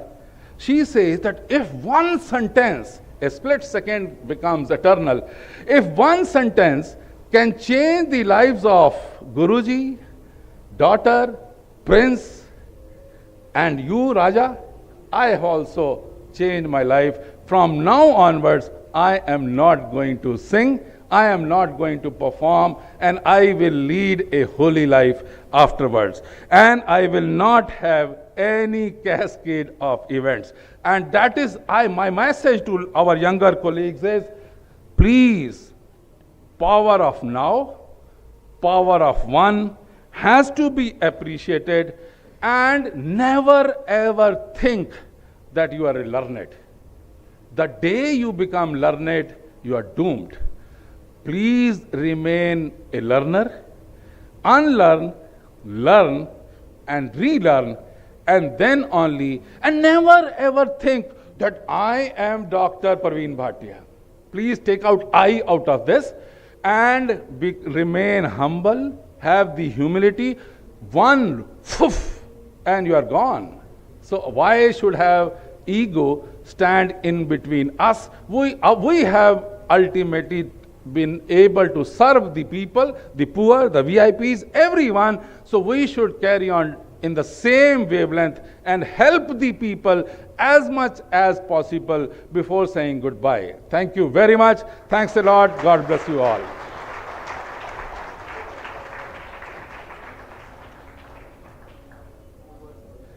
Yes, I knew that is the reason that I stopped. Few words about the book. I think I will write a book for describing a book. What I mean to say, why did I go in one go, read from cover to cover, and then again I started, and again Indu said that why are you taking so much of time to read one book? He has given you one book and you are taking so much time. I said that you should immerse yourself. This man has given his thoughts, just not the words. These have been his struggle. He has shared his life experiences. He has shared that how could it be that he could leave, he or somebody else had done a mistake of leaving the foreign bodies inside the abdomen, and then so much of cascade of events had followed. Even if it was not a mistake, he had to suffer. So what I mean to say is, until and unless you are immersed into book, and believe me, why I was very much interested in reading the second time, because I have also gone through the same phase of life, that I have been trained in Maulana Azad Medical College, then I started working in corporate hospitals, then I started my own hospital. When I started my own hospital, the corporate said, goodbye, you cannot operate at both places. And after a few years, when I was doing an excellent work in my hospital, then another corporate hospital, Gangaram Hospital, invited me to come and join Gangaram Hospital. I said in as many words that I was chucked out of the corporate hospital maybe 12 years back because of my hospital, and now because of my hospital I am being invited to head in Gangaram Hospital. So what I mean to say, life is a big circle, and one should always respect जो हो रहा है वो अच्छा हो रहा है और जो होगा उससे भी अच्छा होगा. So our thinking has been, and I know how much suffering, how much happiness, how much contentment, how much struggle Niba has gone through, you have gone through in making such a beautiful. I had a visit to Kaizen Hospital that day, and I was so thrilled that ICU is so beautifully managed, so many people working, so many patients were there. So I think to take out the time in such a busy practice, to take out the mental stress and then go to US and not spend the time in malls for shopping, but he was spending the time in writing the book. I have hats off to you. Sanjeev, thanks to you that and believe me, whenever I used to see Amitabh Bachchan film or some good film, I always used to think that I am Amitabh Bachchan, right? So that is the part of the art. that the actor, the hero is playing such a role that he ultimately, the people in the crowd, they also start feeling that he has embodied us. Same way, when I was reading your book, I was thinking that it is me, that ultimately I am starting a hospital and I am having some challenges from the staff, from the doctors, and so on and so forth. But you could always swim across so beautifully, so wonderfully, and God bless that you, I know that you are not going to stop here, and you should not. Go to US, again write another book, and then we will again have a mammoth gathering and make it big. You have proven it, that writing a book is one part, to project also is another part. So you have done it in a beautiful manner. I wish that Dr. Nibha, you and Pranali also, I think she should be on the line. She has sacrificed so much that you could ultimately give her so much. Thank you very much.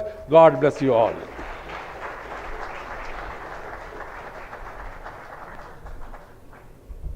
Thank you very much, Dr. Bhatia sir. It was a really electrifying lecture. Now the book is available on the Amazon also, so you can directly purchase, anybody, any well-wisher can purchase from that. And one small announcement that the lunch is waiting for us, but after small talks from Dr. Atul Shah, Associate Surgeon at Kaizen, I request Dr. Atul Shah to come on the stage.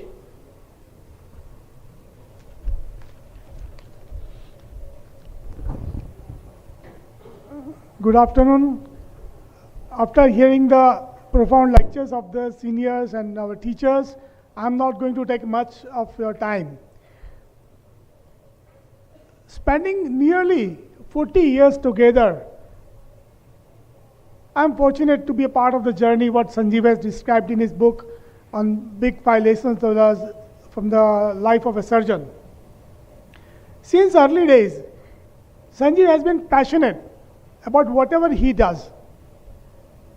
Believing in sharing is caring, he has been always ready to teach juniors, undergraduates, even during that time of the study. Even after when we came to private practice, he has been a constant learner to add new skills to his arm. He has always taken lead to teach us as a team and lead us to accept the new technologies, new developments in the field of GI surgery, like minimally invasive surgery, advanced, even robotic surgery, and all. During all this time, I've seen that during the whole journey, patient has remained the center of all activities for him. I vouch for the times when I've seen that never lose the hope and keep fighting spirit. It has helped so many sick patients during all this journey of 30 years. In the book, he has thrown lights not only on the hardship of medical profession, but also it presents a positive picture of the life devoted to the society for the service of the mankind. He has been very transparent, explaining about his experience about practice setup, team building, and many more practical aspects of surgical career. I think it can be a torchbearer for the upcoming surgeon who want to start their career in surgery and especially GI surgery. Lastly, as he hints us the secret of his happiness, and that is love your profession. Don't burn out. Enjoy your work. Celebrate your work. I congratulate Sanjeev for sharing all this wisdom with the group. Thank you.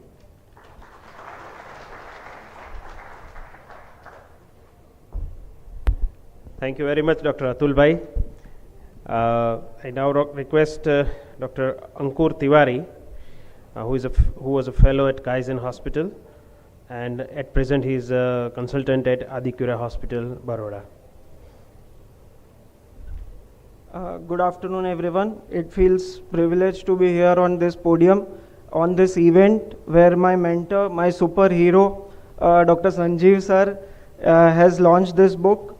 For me, Sanjeev sir has been the mentor. He has been the guide. He has been like a god for me, and I mean it literally. To me, it is not just big five lessons from a surgeon's life. To me, it is big five qualities of surgeon, that is Dr. Sanjeev Haribhakti for me, and from his life what I have imbibed, what I understand, working with him closely. 5 qualities that inspire me are: first quality is he is believer. He believes in you. When he says he believes in you, he literally means it. My first meeting with him was when I was giving an interview for the fellowship. I was doing my residency in Mumbai, and it was not the very right time to give that interview. But to consider me eligible for that interview and at least interviewing me was a big thing for me. At that time he asked me, why are you interested and why are you so early coming for this interview? I said, sir, I had been following you for 2 years and I don't want anyone else to come for the interview before I come. So sir laughed at me and said, first you should concentrate on your exams and then you should be considering to join the institute. I said, sir, I respect that, but I will make it a point that I work hard, I give my exams, and I'm here to express that I, without wasting any time, want to come to you, want to join your team, want to work with you, and similar applications must have been there. He had been interviewing others also, but to believe in me at that point of time that I am literally wanting to join, nobody else I wanted to join, nowhere else I wanted to go to learn. I think believing in that is the biggest quality, and that teaches me that as a surgeon you should be a believer. Not only in that incident, but in lot of patients' care, I have seen that what he plans for the patient, he believes in it. And going through the turbulences while treatment, he still sticks to those plans and he has believed what he has planned for the treatment. So I think that is the biggest quality. Second that inspires me is his fearless nature or fearless attitude. Remembering about few patients, once I joined the institute, it was just before Diwali. On the day of Diwali night, I had called sir. I was scared that he would be, busy with the family function and all. I called him up, sir. There's a patient who's transferred from a gynec hospital, and patient is having peritonitis. Patient is in a bad shape. He said, I'm coming. You get the CT scan done. I got the CT scan done, and while viewing on the console, he asked me about the condition of the patient, and I reported it with the poor blood counts and patient on supports and all. And then he asked me, looking into my eyes, what is your plan? I said, sir, maybe as patient is in bad shape, probably I would escape doing anything from, I would not take that bold decision of operating. He said, because patient is in a poor condition, we should operate, get the theatre ready. So that is the fearless attitude I have seen him, and that inspires me. He has been leader. That is the leadership quality, like sir said, is very important when you are part of the academic institute like this, when you are looked upon by junior surgeons like me, where people follow your footsteps. So being a strong leader, and I could relate to one incident. Sir was away for a conference, and just before going to the conference, we had operated a patient, and patient developed biliary peritonitis. We informed sir that sir, patient is deteriorating and maybe patient needs re-exploration. The instructions given by sir were, I am reaching as soon as possible, but don't explore the patient. And that was not understood by many of us, that why sir would give such instruction that don't explore until I reach. After reaching, he explored the patient. Patient did well, but patient's relative were very anxious. Patient counseling and outcome were very much, it was a matter of discussion. So maybe sir had the feeling beforehand that this case should not be operated by anyone else but by me, because the hardships that are going to be faced by him would not be, nobody else would be in a position to take. So the leadership quality that sir has always shown is a big quality for me that inspires me. Besides that, sir has been a promoter. He has, whenever we have approached as a student, sir, we would like to take some exposure in particular subspecialty. He would promote us, not like other mentors who would like to say that, you are having all the exposures over here. He would always promote. He took efforts to send me to Korea for a fellowship. He has always been promoter. And one more example, personal experience that I have with sir, which tell me about the promoter quality that sir has, is when after towards my termination of the fellowship program, I didn't know where to go, and I was relating to sir. I was sitting in his chamber and I asked him, sir, I don't know where to go, what to do. I think I would want to be part of this family and I would continue into the department in whatever way you feel I can fit. And sir said, no, you have to go. So I didn't understand that, but I accepted that because it was from my God's mouth, so I had to take it. But I didn't understood why. Then I started my journey in Baroda. And after a couple of years when I met sir could relate to that, and he told me, you were a bit reluctant to move out of the Kaizen, but today your growth is satisfying me, and that's why I wanted you to move out of the institute. You had to explore something else. And I think that quality, that visionary quality sir has, and I respect that. Besides that, what I've found is sir is very much spiritual, and that is a quality probably that drives him. To me, I am not a spiritual person and I don't imbibe that quality. I am sorry for that. I would rather learn to understand how does that quality or that belief of spirituality drives sir. So I would request sir to say it in 2 minutes, that how being spiritual has always driven him, because I have always seen him being spiritual, being calm-minded, being positive. Again, I would like to share an incident. Sometimes, during ward rounds and ICU rounds, it is always hectic. Not all patients are doing well. So ICU was full of all patients. All counseling that sir used to do was, patients are doing well, they'll improve and all that. So at times it gets on nerves.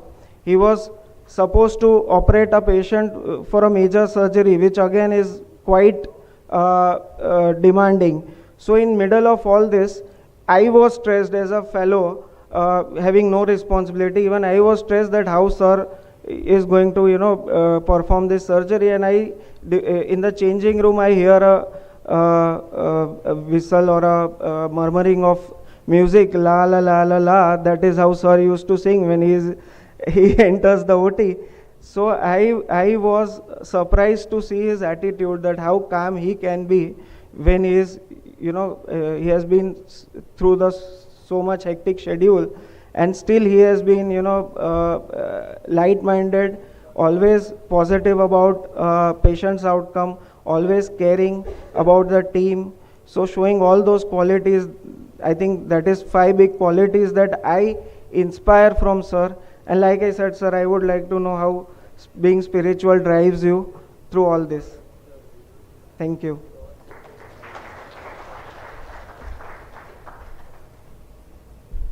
Thank you very much, Dr. Ankur. And now we are near to conclude our program, and I would like to request Dr. K.S. Patel sir for the vote of thanks. After the program, you all are welcome for joining the lunch.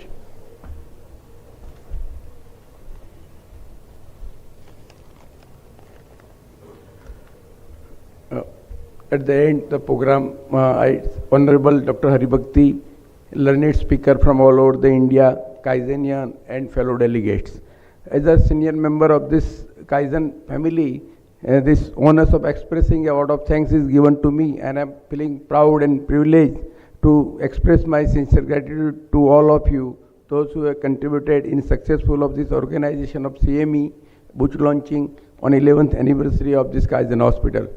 First of all, I express my heartfelt thanks to Dr. Haribhakti, who has colleagues, my friends, who is guiding star of this hospital, who has written this beautiful, marvelous book, and is a big 5 lessons for the benefit of the who wish to succeed in this GI surgery. In this noble profession, the experience described by our leader, learned author, can prove a great guide to anyone pursuing medical profession. I wish I had the benefit of this such a beautiful book in my early period of life, so I can shape my life better, and I could have beneficial more at this stage. The book is a great inspirational work coming directly from the heart of a man who has taken up his profession with sincerity and dedication. Thank you, sir, for this great book. We are deeply grateful to all learned faculties, those who are virtually and physically present and coming from all distant part of this India, who have taken trouble to travel from great distance to participate in the CME. They too have shared their experience with us and about the book. And without them, the CME could not have been successful. I extend my sincere thanks to Dr. Nageshwar Reddy, Dr. Professor Nandi, Dr. Pallani Velu, Dr. Adarsh Chaudhary, Dr. Vicky Kapoor, and Dr. Praveen Bhatia. My special thanks to the member of the team Kaizen, who have been working sincerely for the last 3 months to make this organization CME successful. I must mention the name contribution of this Kaizen CEO Amit Banerjee, Dr. Hiren Bhatia, and IT team Sandeep, and all Kaizenian who has worked eventually for this successful for this CME. I express my thanks to Bismith for conducting the CME. Last but not the least, my special thanks to all the delegates and who have joined us digitally. But for your active participation, the CME could not have been possible. Thank you for sparing your precious time from your busy schedule. Thank you for all.